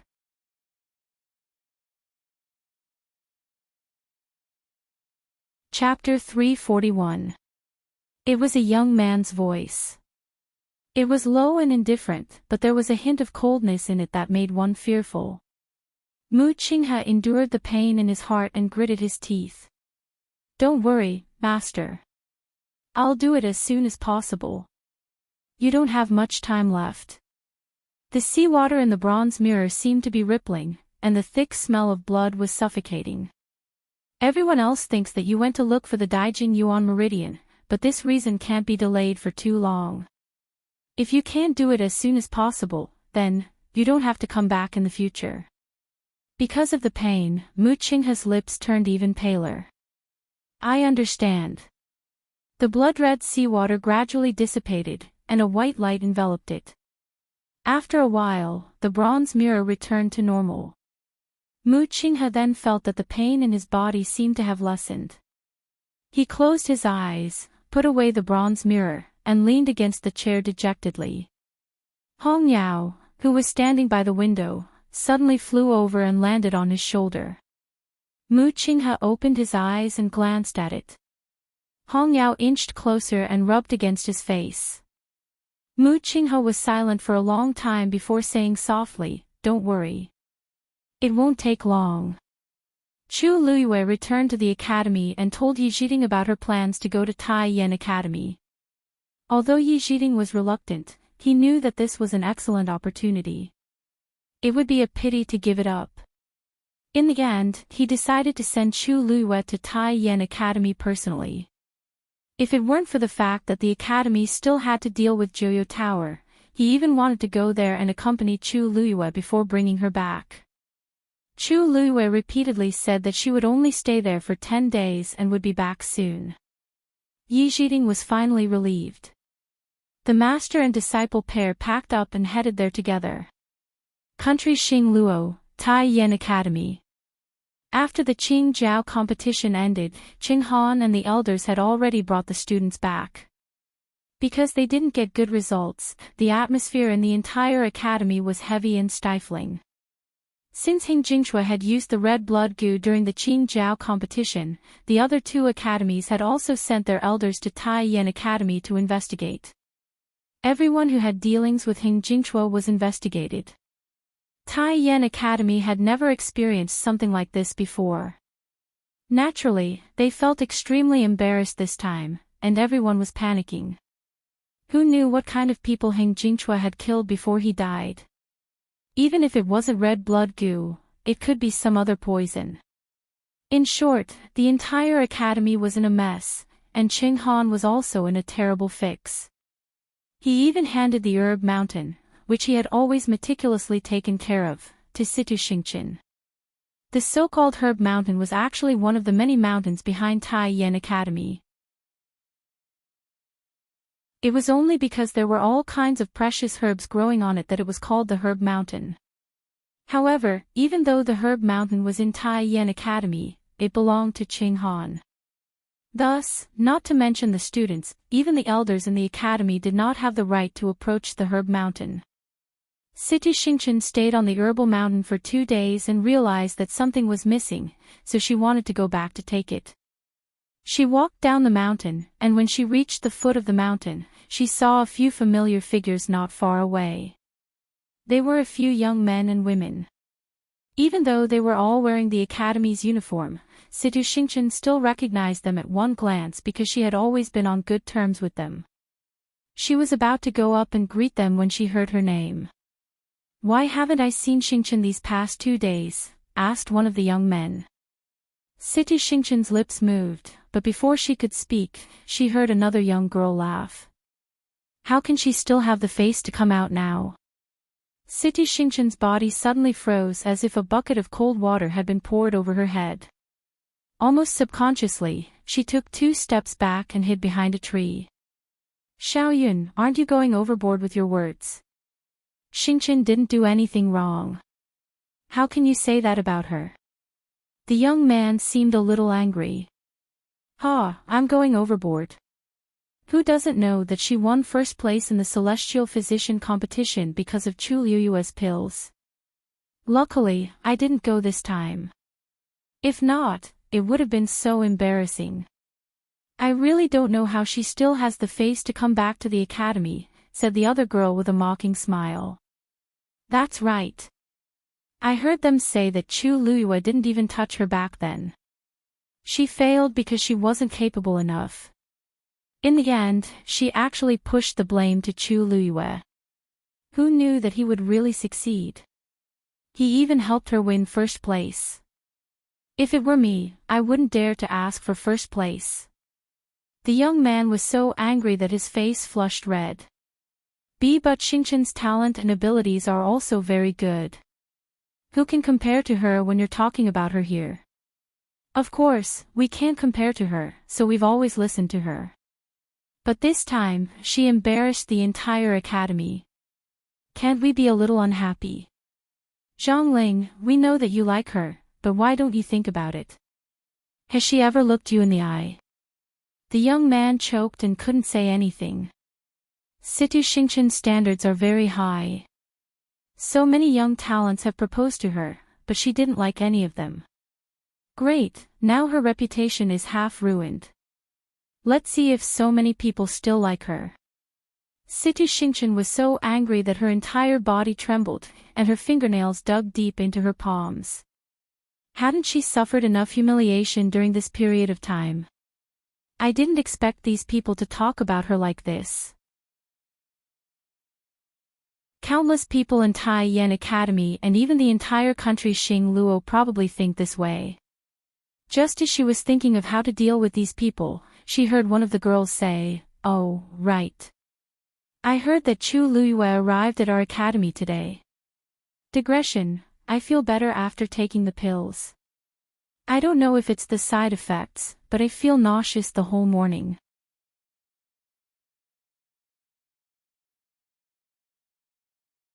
Chapter 342. Situ Xingqian knitted her brows. Yeah. I think Tian Lu Academy's director, Elder Yi, personally escorted her here. She should have reached the library by now, right? Wasn't she chosen by the Tianling dynasty's envoy? Why is she still here? Who knows? But since she's here, she must have been allowed, right?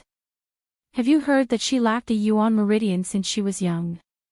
She was born a good-for-nothing, but she suddenly became a genius a few months ago. I really don't know what kind of person Chu Luyue is. She's a genius, but it's a pity that she's engaged to country Yao Chen's Prince Li. That's a medicine pot. I heard that Prince Li is very handsome. Maybe someone likes him.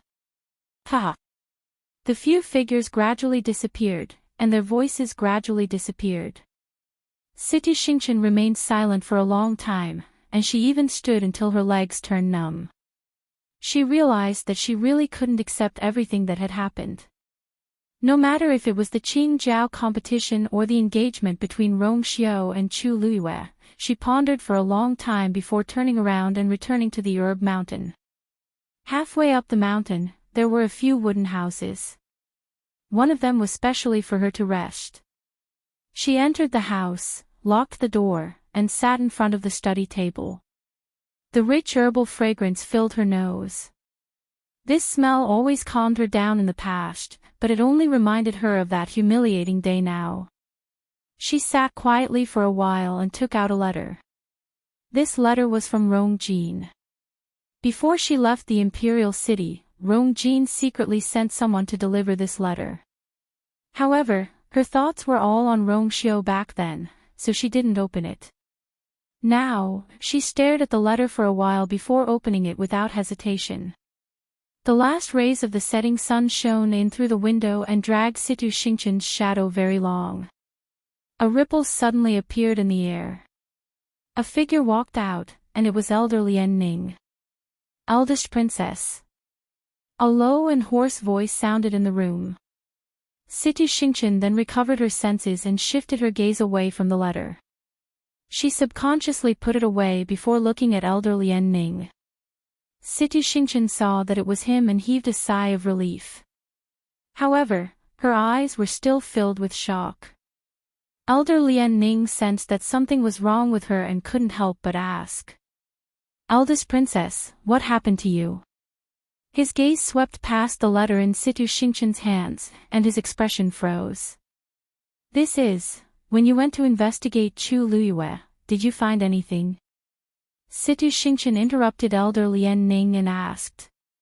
Even Elder Ning did not continue to delve into the letter. He only bowed slightly. We found two things. Firstly, on the 10th of July, Chu Xianmin sent someone to assassinate Chu Luyue. Those people took Chu Luyue out of the imperial capital and wanted to kill her in the forest. However, on that day, Chu Luyue did not die. Instead, he returned safely to the Chu family. Situ Xingqian knitted her brows. She had also heard about Chu Xianmin's incident. It was normal for her to secretly kill Chu Luiyue in order to become the crown princess. You think there's something wrong with this? Of course. Your Highness, don't forget that Chu Luiyue was still a good-for-nothing with a damaged Yuan meridian back then. As for the people Chu Xianmin sent, according to my investigation, one of them was a stage 3 warrior. Situ Xingchen was stunned. Even though a stage 3 warrior was not considered strong, it was not difficult for him to deal with a girl who had no cultivation. If Chu Luiyue returned alive, then, what about the other 3 people? They're dead. A strange smile appeared on Elder Lian Ning's face. Also, it's the kind where no one knows if they're alive or dead. As the 3 people's identities were ordinary, and Chu Xianmin was afraid of being exposed, she purposely suppressed this matter. Hence, their disappearance did not attract anyone's attention. Coincidentally, Chu Luiyue underwent a drastic change from that day onward. After returning to the Chu family, she bought many herbs from Jinbao Pavilion. Not long after, she was admitted to Tianlu Academy. Everyone knew what happened after that. Many guesses flashed across Situ Xingchen's mind. She hurriedly asked, what about the second matter? The second matter is coincidentally related to that forest. You probably don't know that country Yao Chen's 4th princess, Rongzhen, has gone missing. Situ Xingchen knew about Rongzhen, but they did not interact much, so she did not have a deep impression of her. Didn't her pearl of essence shatter and she's been recuperating in the palace? Why did she suddenly go missing? Also, there doesn't seem to be any news about this. Even though she returned to Tai Yan Academy, she did not cut off contact with the outside world. If Rongzhen really went missing, such a big matter should have spread. Because Rongzhen ran out on her own. He had been secretly investigating Chu Luiyue all this time and did not expect to find out something. That day, Chu Luiyue was forcefully taken away from Tianlu Academy by a stage 5 warrior. I hid my aura and followed them all the way. In the end, I discovered that they went to that forest. I did not follow them in, but not long after, Chu Luiyue came out. After that, people started secretly searching for Rongzhen's whereabouts in the imperial city. As long as all these things were connected, it was not hard to imagine what happened that day. Situ Xingchen was shocked and only spoke after a while. That means that Chu Luiyue killed Rongzhen. Elder Lian Ning pondered for a moment. That might not be the case, but after she left, I went into that forest to search, but I didn't find any traces. As for the Empress, she still doesn't dare to make a big fuss about it. Situ Xingchen's eyes sparkled as she softly muttered, that's so. In that case, Chu Luiyue's actions are really secretive. But there's no such thing as an absolute secret in this world.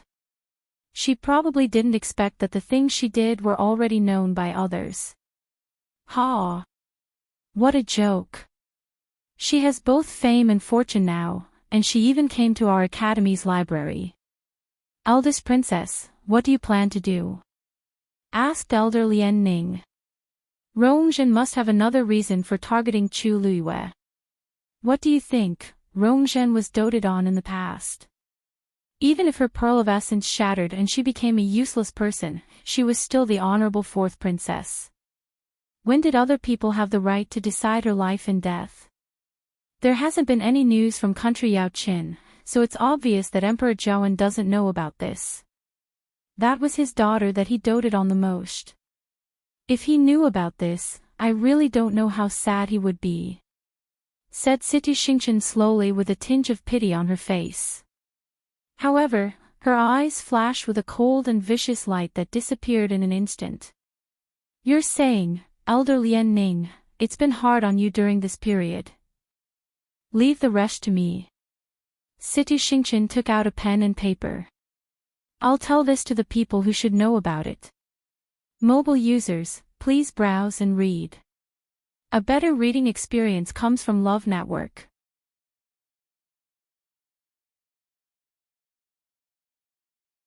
Chapter 343.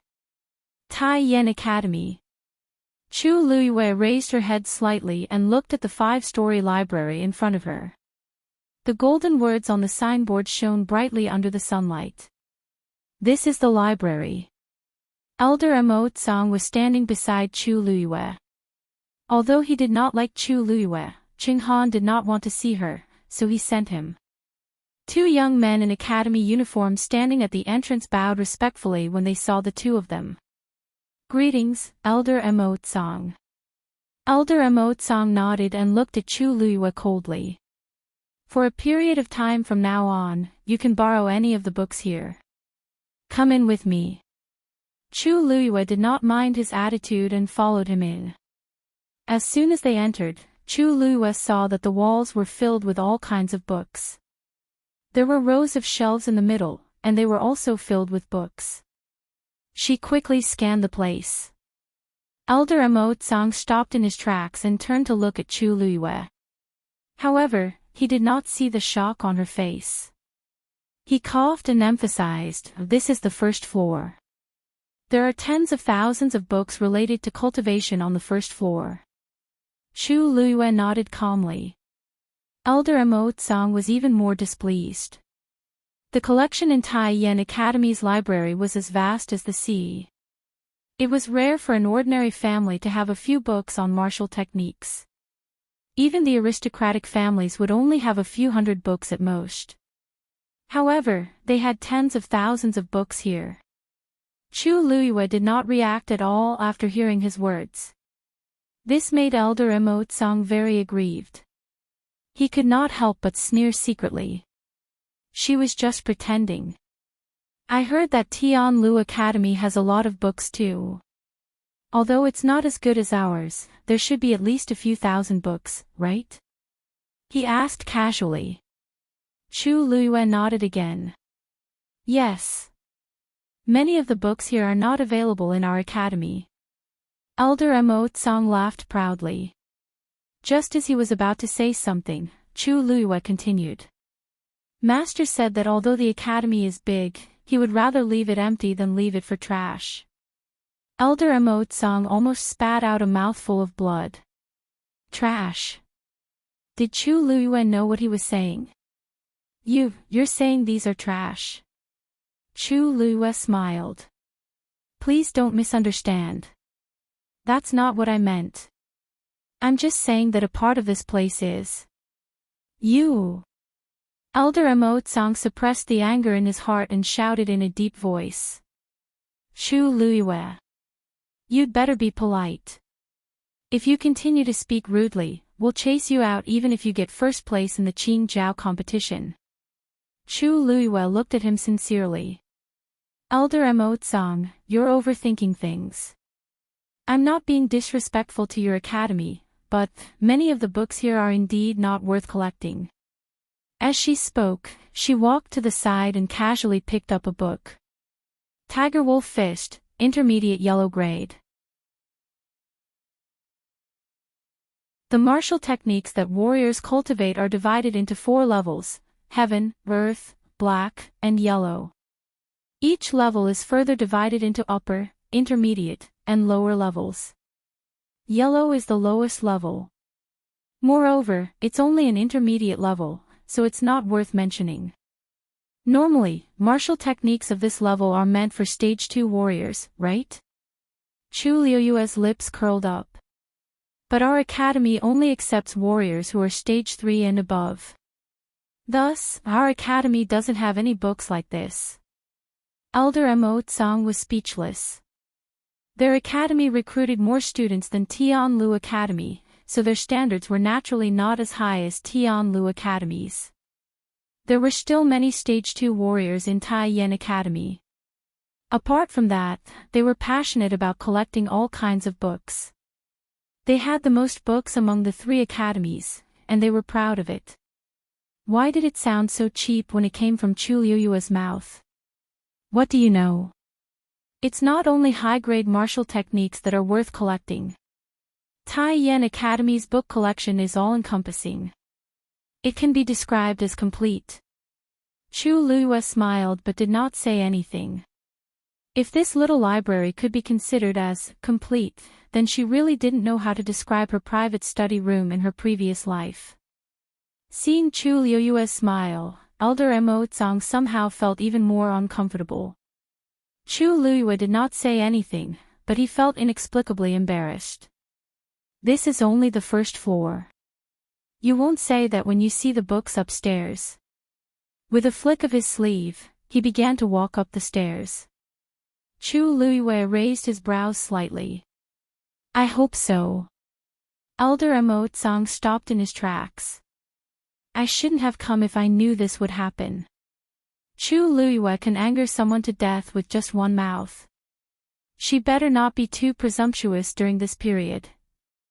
Otherwise, I'll definitely teach her a lesson. The two of them went up to the second floor. The space here was as big as the first floor, but there were fewer books here. Instead, there were some glowing balls of light. These balls of light contain martial arts techniques as well. However, their levels are much higher than the ones below. Elder Mo Tsang's confidence was boosted a little. I don't mind telling you that there are many lost copies here. However, it's up to you whether you can open them or not. The balls of light were corresponding barriers. The higher the level of the item, the stronger the barrier's defensive power. Based on Chu Liuyue's strength, he might not even be able to open a profound-level martial arts technique, let alone others. Chu Liuyue asked in return. Do you mean that I can see all of these? Elder Mo Tsang sneered. As long as you can do it, it's up to you. Chu Liuyue did not seem to notice the mockery in Elder Mo Tsang's voice. A sincere smile appeared on his face. Your academy is really generous. Elder Mo Tsang's heart skipped a beat. He felt that something was amiss. After thinking for a while, he could not figure it out, so he gave up. He raised his hand and pointed upstairs. The third floor is filled with Xian formations. The fourth floor is filled with prescriptions. I still have things to do, so I won't be showing you. You can do whatever you want. He felt that if he continued to stay with Chu Liuyue, he would be so angry that he would fall sick. Chu Liuyue didn't mind. She just looked up and asked curiously, Why are you here? Then, what about the fifth floor? Elder Mo Tsang's expression turned serious. Only the academy head is allowed to enter the fifth floor. Although you can read here for free for a month, that doesn't include the fifth floor. Chu Liuyue nodded. The books on the fourth floor should be enough for you to read. As long as you follow the rules, we won't make things difficult for you. However, if we find out what you're doing here, don't blame us for being rude. Chu Liuyue agreed with a smile.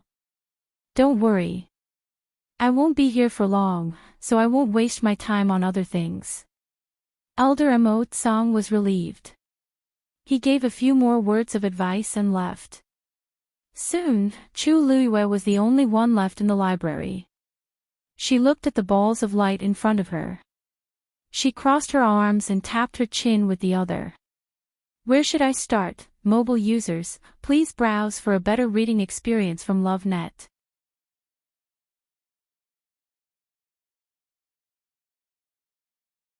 Chapter 344. Elder Mo Tsang walked out of the library and looked at the two guards. Be careful during this period of time. Apart from the first floor, all books borrowed from the other floors must be recorded in the book. If there are any abnormalities, inform me as soon as possible. The two guards replied respectfully. Yes. Elder Mo Tsang was slightly relieved and couldn't help but turn around to take a look. The door was closed, and everything was peaceful. Although Chu Liuyue's words were harsh, this was Tai Yen Academy after all. She was a smart person and wouldn't cause any trouble for him. But for some reason, he felt uneasy. He didn't know where this uneasiness came from, but he felt as if his heart was suspended in mid-air, as if an accident would happen at any time. He frowned and felt that he might be overthinking. He erased the worry in his heart and turned to leave. However, as soon as he left, the two guards standing at the door suddenly sensed something and looked at the gray-white stone tablet placed on the right side of the door of the library. At this moment, a line of words suddenly appeared on the stone tablet. Snow Walk, Middle Stage Mystic Stage. After a while, the words on the stone tablet gradually converged and formed a star that shone brightly on the stone tablet. This has already started. One of them asked in bewilderment. How is this possible? She opened a middle stage mystic stage martial arts technique. Didn't they say that Chu Luiyue is only a stage 2 warrior now? How can she open a book of this level? The other person immediately denied. But her strength is comparable to a stage 4 warrior. Logically speaking, she should be able to do it, right? But even a stage 4 warrior needs some time to open a middle stage mystic stage martial arts technique. Elder Emotsang just left, and Chu Luiyue opened it less than 15 minutes ago. How could she do it? Could it be someone else in the library who took it? According to the rules, the students of our academy are not allowed to enter the library unless there are special circumstances. She is the only one in the library now. The two of them looked at each other and saw the shock in each other's eyes. If their guess was correct, it meant that Chu Luiyue was stronger than they thought. Don't worry. Even if she opened the book quickly, it would still take a lot of time to study.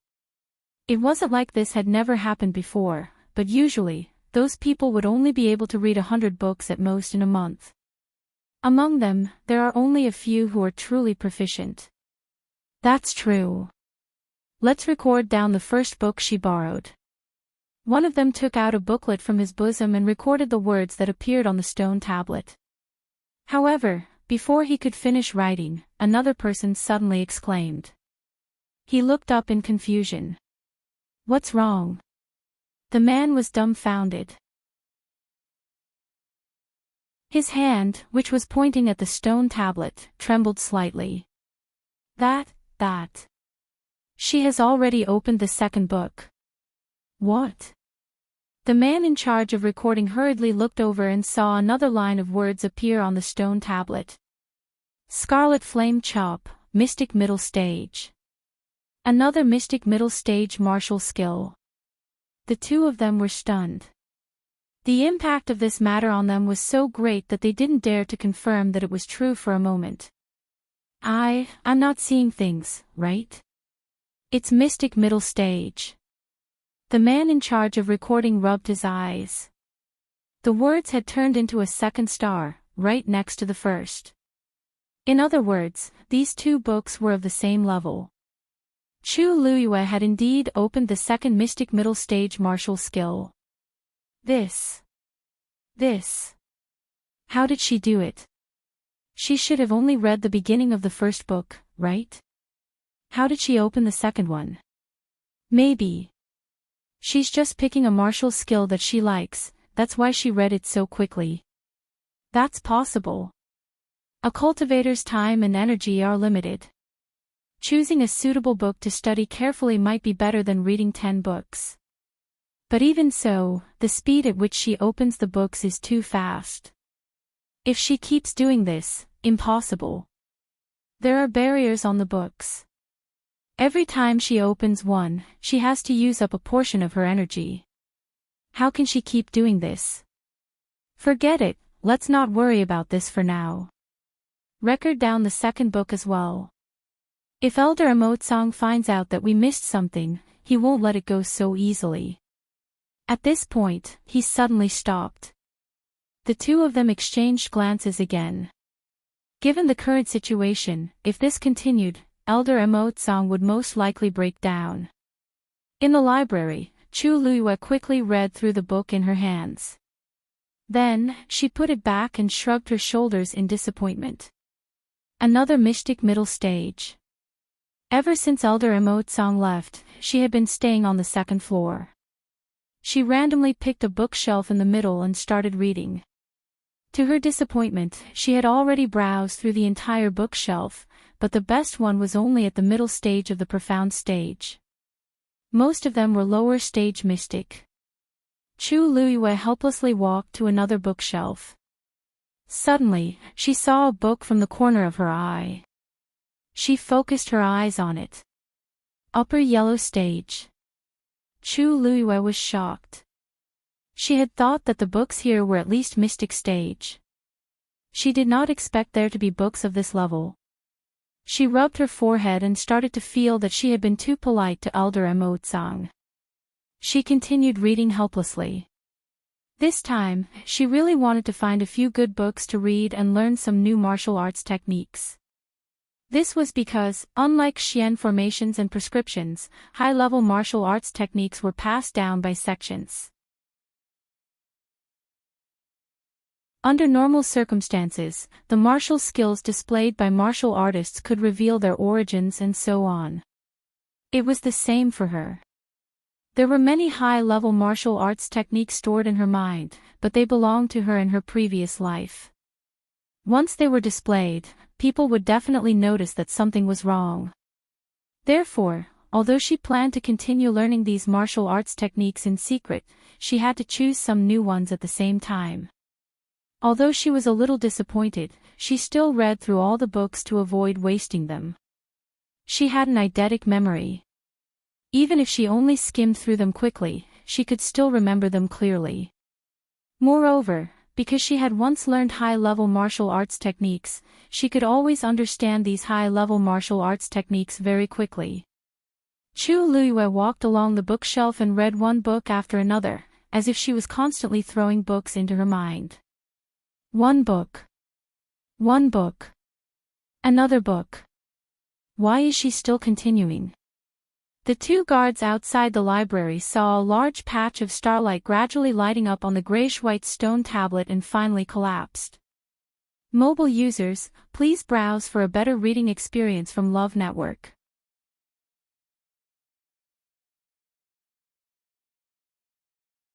Chapter 345. Chu Luiyue had only been in the library for a little over 2 hours and she had already read over 100 books. And they were all mystic class martial arts techniques. You stay here and keep watch. I'll go ask Elder Mo Tsang for instructions. One of them said with a panicked look on his face. Then, he quickly left. The remaining person could not help but shout. Then, should I continue recording? He had written more records in the past 2 hours than he had in the past few days. More importantly, if Elder Mo Tsang saw this booklet, he would be even angrier. The person who was about to leave rubbed his face in frustration. Of course. According to Chu Luiyue's trend, she's going to look through half of the library. Not only did he have to inform Elder Mo Tsang, but he also had to inform the dean and the other elders as soon as possible. The only thing they could do was to remember how much Chu Luiyue had read. As long as they did their jobs well, the dean and the other elders would not be able to vent their anger on them. However, he was afraid that he would not have an easy time during this period of time. Seeing that the person had left, the remaining person wanted to say something, but he saw another line of words on the stone tablet from the corner of his eye. He could only resign himself to his fate and continue writing in the booklet, groaning inwardly. Was Chu Luiyue even human? Elder Mo Tsang had just finished his work and was about to lie down to rest when he heard hurried footsteps outside. Elder Mo Tsang. Elder Mo Tsang. When he heard the voice, he immediately frowned and walked outside. What's wrong? The man panted as he said, That's right. Elder Mo Tsang, Chu Luiyue, he took a deep breath and did not know what to say. Elder Mo Tsang sneered. She's really restless. Did she cause a ruckus in the library? The man shook his head. No. She. What's wrong? Elder Mo Tsang was getting impatient when he saw that the man could not finish his sentence after a long time. Well, you should go and see for yourself. The man said awkwardly. Seeing him like this, Elder Mo Tsang felt an uneasy feeling in his heart again. There was only Chu Luiyue in the library. If something happened, it must be her doing. But, speaking of which, she was only there to read. What else could she do? In the end, he still decided to take a look. He lifted his foot and headed towards the library. The two of them quickly returned to the library. Elder Mo Tsang raised his head to take a look at the library. After making sure that everything was fine, he felt slightly relieved. What's going on? Wasn't there no problem? The man standing behind him couldn't help but remind him. Elder Mo Tsang, look over there. Elder Mo Tsang turned his head to look, and his expression froze. On the stone tablet that had always been quiet and plain, countless starlight actually lit up at this moment. The stone tablet was connected to the library. Every book in the library corresponded to the corresponding position on the stone tablet. Every time a book was opened, a notification would appear on the stone tablet. In the end, it would turn into a star. In this way, everything that happened in the library would be clear at a glance. However, Elder Mo Tsang had never seen so many stars on the stone tablet at the same time. In fact, they had even joined together into a single piece. Is there something wrong with the stone tablet? He subconsciously suppressed that absurd conjecture and asked anxiously. However, the answer given by the two of them made his heart sink to the bottom of the valley.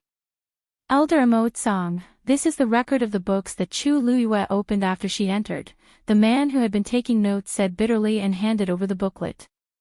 Elder Mo Tsang glanced at it and saw that the brand new booklet was already half filled. His eyelids twitched violently. Almost uncontrollably, he stiffly took the booklet and flipped through it a few times. Page by page, line by line, everything was clear and clear. The ink on the latest page was not even dry yet. His lips moved, but he didn't know what to say. His hand that was holding the booklet trembled slightly. Elder Mo Tsang, ever since you left, Chu Luiyue has been reading rapidly. I don't know how she did it, but the words on the stone tablet kept appearing one after another.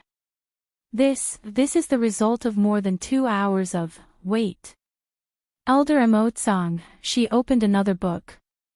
The man was explaining carefully when he suddenly saw another line of words appear on the stone tablet. He immediately opened his mouth nervously.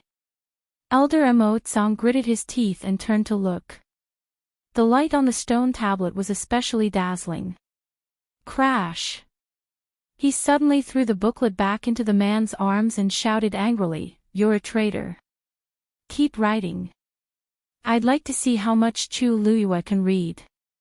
The man hurriedly opened the booklet again and wrote another line with trembling hands. Elder Mo Tsang stared at the library as if his gaze could pierce through it and cut Chu Luiyue like a knife. Something was wrong. Something was definitely wrong. Apart from the first floor, most of the books on the other floors had a barrier. Chu Luiyue might be able to open a few books, but how could she keep reading like this? Could it be that her force wouldn't run out? Moreover, even if she could open them easily, how could she read so many books in such a short time?